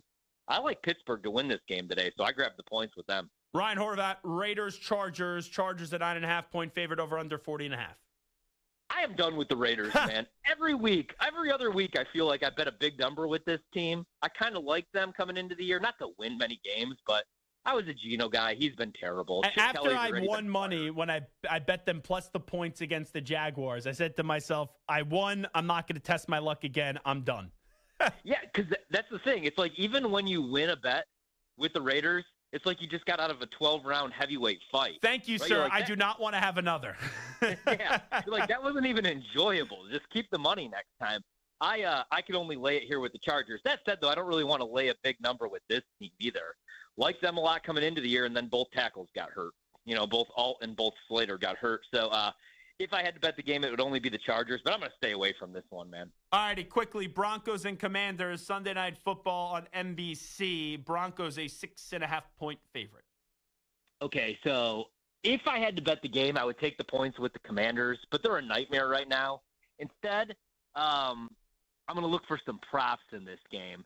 Now, I was going to play Marcus Mariota under 1.5 touchdown passes, but this morning somebody hit that, so now that's minus 210, so that's unbettable. So instead, let's throw out a prop. Let's go Chris Rodriguez under 41.5 rush yards. I think this number is too big. It's minus 113, but Ja'Cory Krosky-Merritt hasn't really been pushed out of the picture. Even since Chris Rodriguez started getting the majority of the carries in Week 9, he's still getting 43% of the workload. And now you're going against this Denver run defense that gives up the third lowest EPA per play against gap and counter. That's what Chris Rodriguez does. So I'm going to go under 41.5 rush yards for Chris Rodriguez Jr. against the Broncos defense. That's in the top 5 in every run defense grade and every metric. So I don't think he gets the 42 rush yards.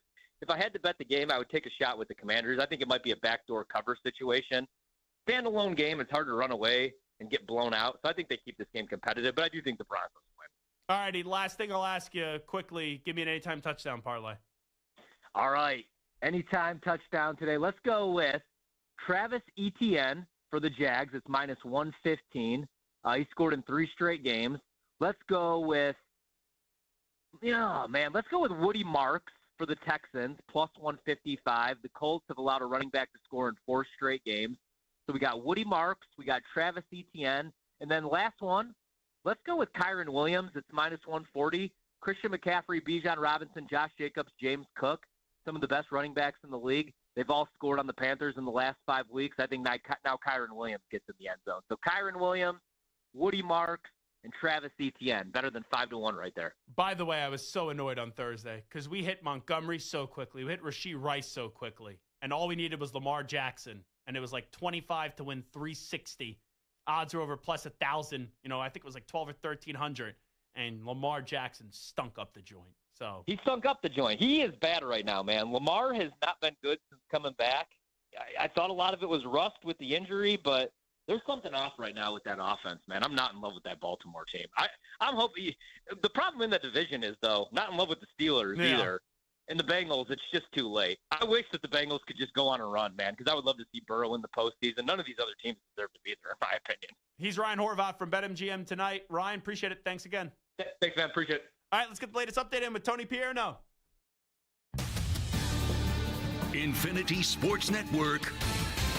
Sports Flash. All right, Zach, will he or won't he? Lane Kiffin has been debating whether to remain with Ole Miss or leave to take over the LSU football program, and it looks like we have a decision. According to multiple reports, Kiffin is likely to take the head coaching job at LSU today. Kiffin is expected to hold a team meeting this afternoon at 2 o'clock Eastern to inform his players of his decision. In other coaching news, Auburn just announced they are hiring Alex Golesh as their next head coach. Alabama beat Auburn yesterday in the Iron Bowl 27-20, and Florida is finalizing a 6-year deal to hire John Sumrall. On the field now, LSU was trying to spoil Oklahoma's playoff chances, but John Mateer would have none of it. Mateer to throw, looking right.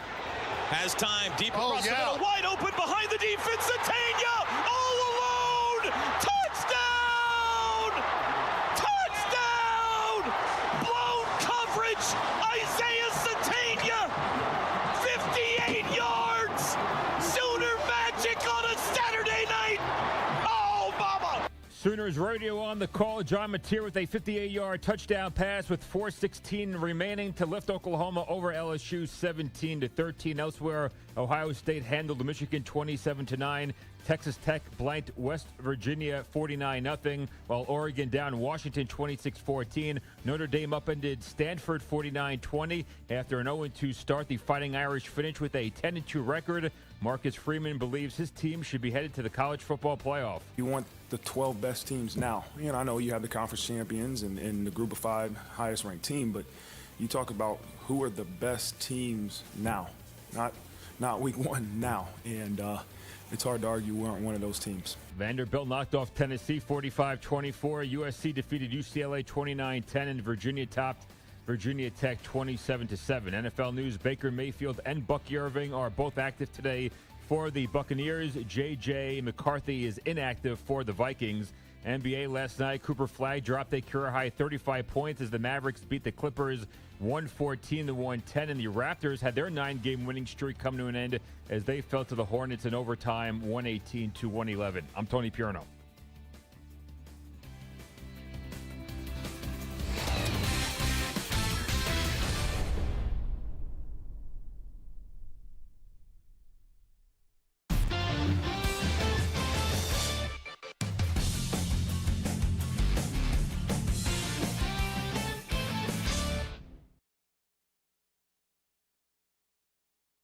You're in a 5-minute break.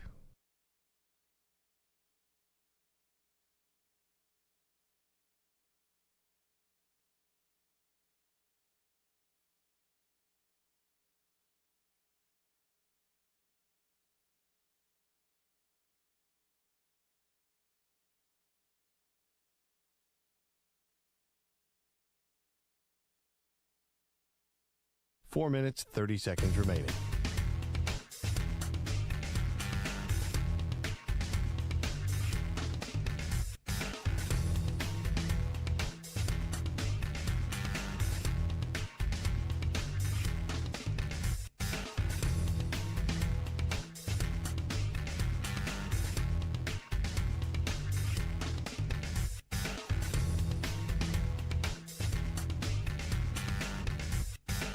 Four minutes remaining.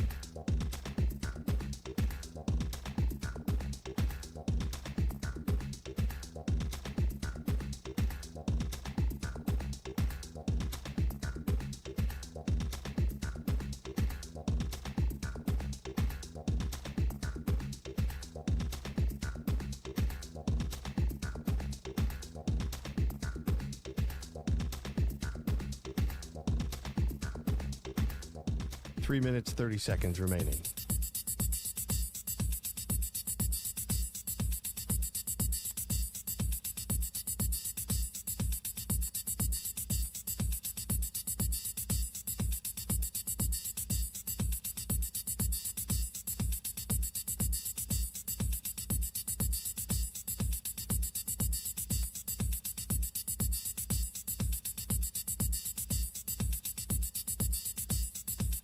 Three minutes remaining.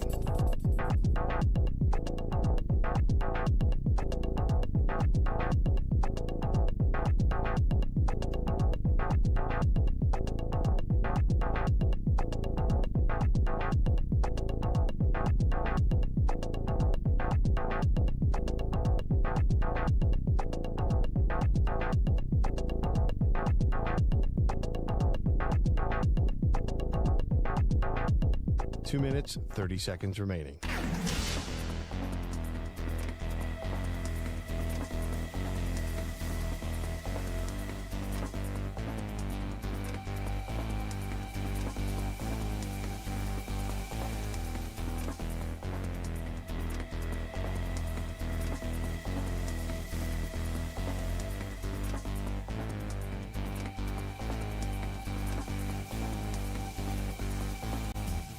Two minutes remaining.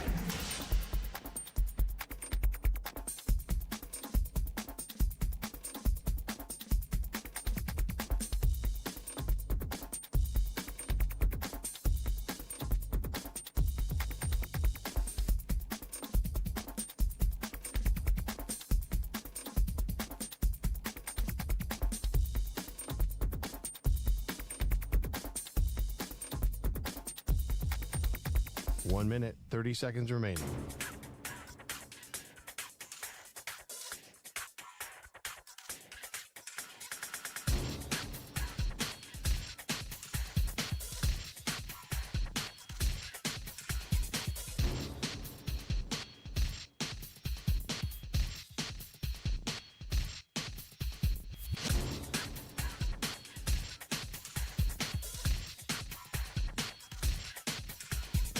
One minute remaining.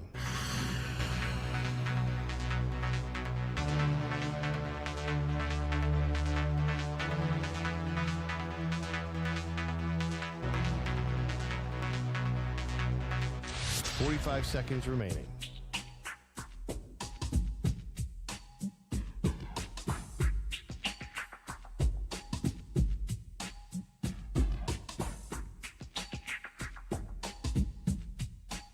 Seconds remaining.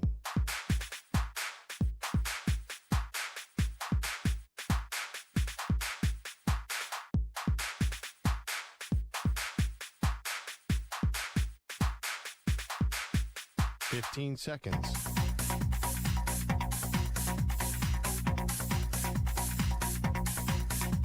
Break ends in 5 seconds.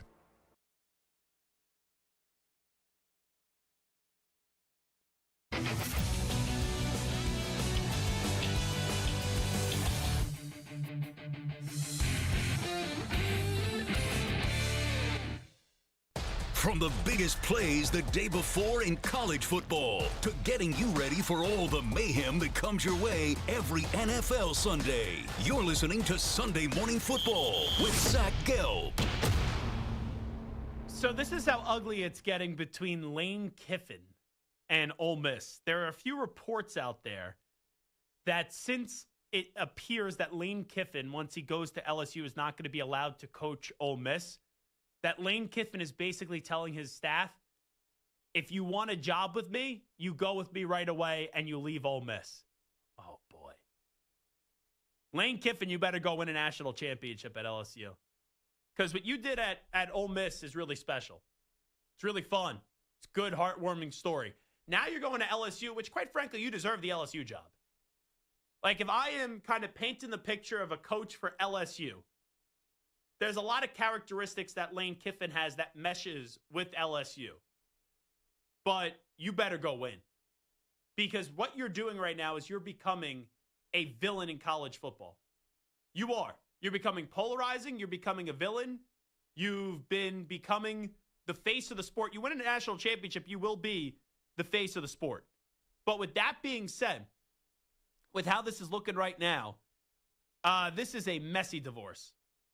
This is messy. So I don't think it's a matter of if he's leaving now. He is leaving. And the fallout from this, how Ole Miss is going to navigate the college football playoff. Will the college football committee just sit there and say, hey, all right, Ole Miss is still going to be in, but now we don't have your coach. We don't know what, like, who knows what players even going to be there? How's it going to impact the players? Are some of them going to already, say we're going to sit out and declare our intention to leave? I hope they wouldn't, but who knows what they're being told? Because Lane Kiffin's leaving and he's burning down the house. So now you look at Lane and you look at how the college football playoff committee is going to view Ole Miss without Lane. They probably drop him to not having a home playoff game. And Ole Miss is going to be sitting there with already Ryan Silverfield going to Arkansas, John Summerall's going to Florida, Alex Golish is going to Auburn. It looks like, well, it doesn't look like, let's just say Lane's going to LSU. Who is Ole Miss going to hire and turn their attention to? It's going to be interesting. All righty, that's a different edition of Sunday Morning Football right here on the Infinity Sports Network. I think that's the best way to say it. If you don't follow me, please do so at Zach Gelb, Twitter and Instagram, ZACHGELB. You can also follow me on TikTok at The Zach Gelb Show. Big thanks to Ray Jarvis. Big thanks to Nico. Big thanks to each and every one of you. I'll be back tomorrow on The Zach Gelb Show, Monday through Friday from 3 to 6 p.m. Eastern Time on the Infinity Sports Network. I'll also be on the call today of Seahawks and Vikings doing the studio hosting for Compass Media Networks. Talk to you tomorrow, everybody. We out. Bye-bye. Peace.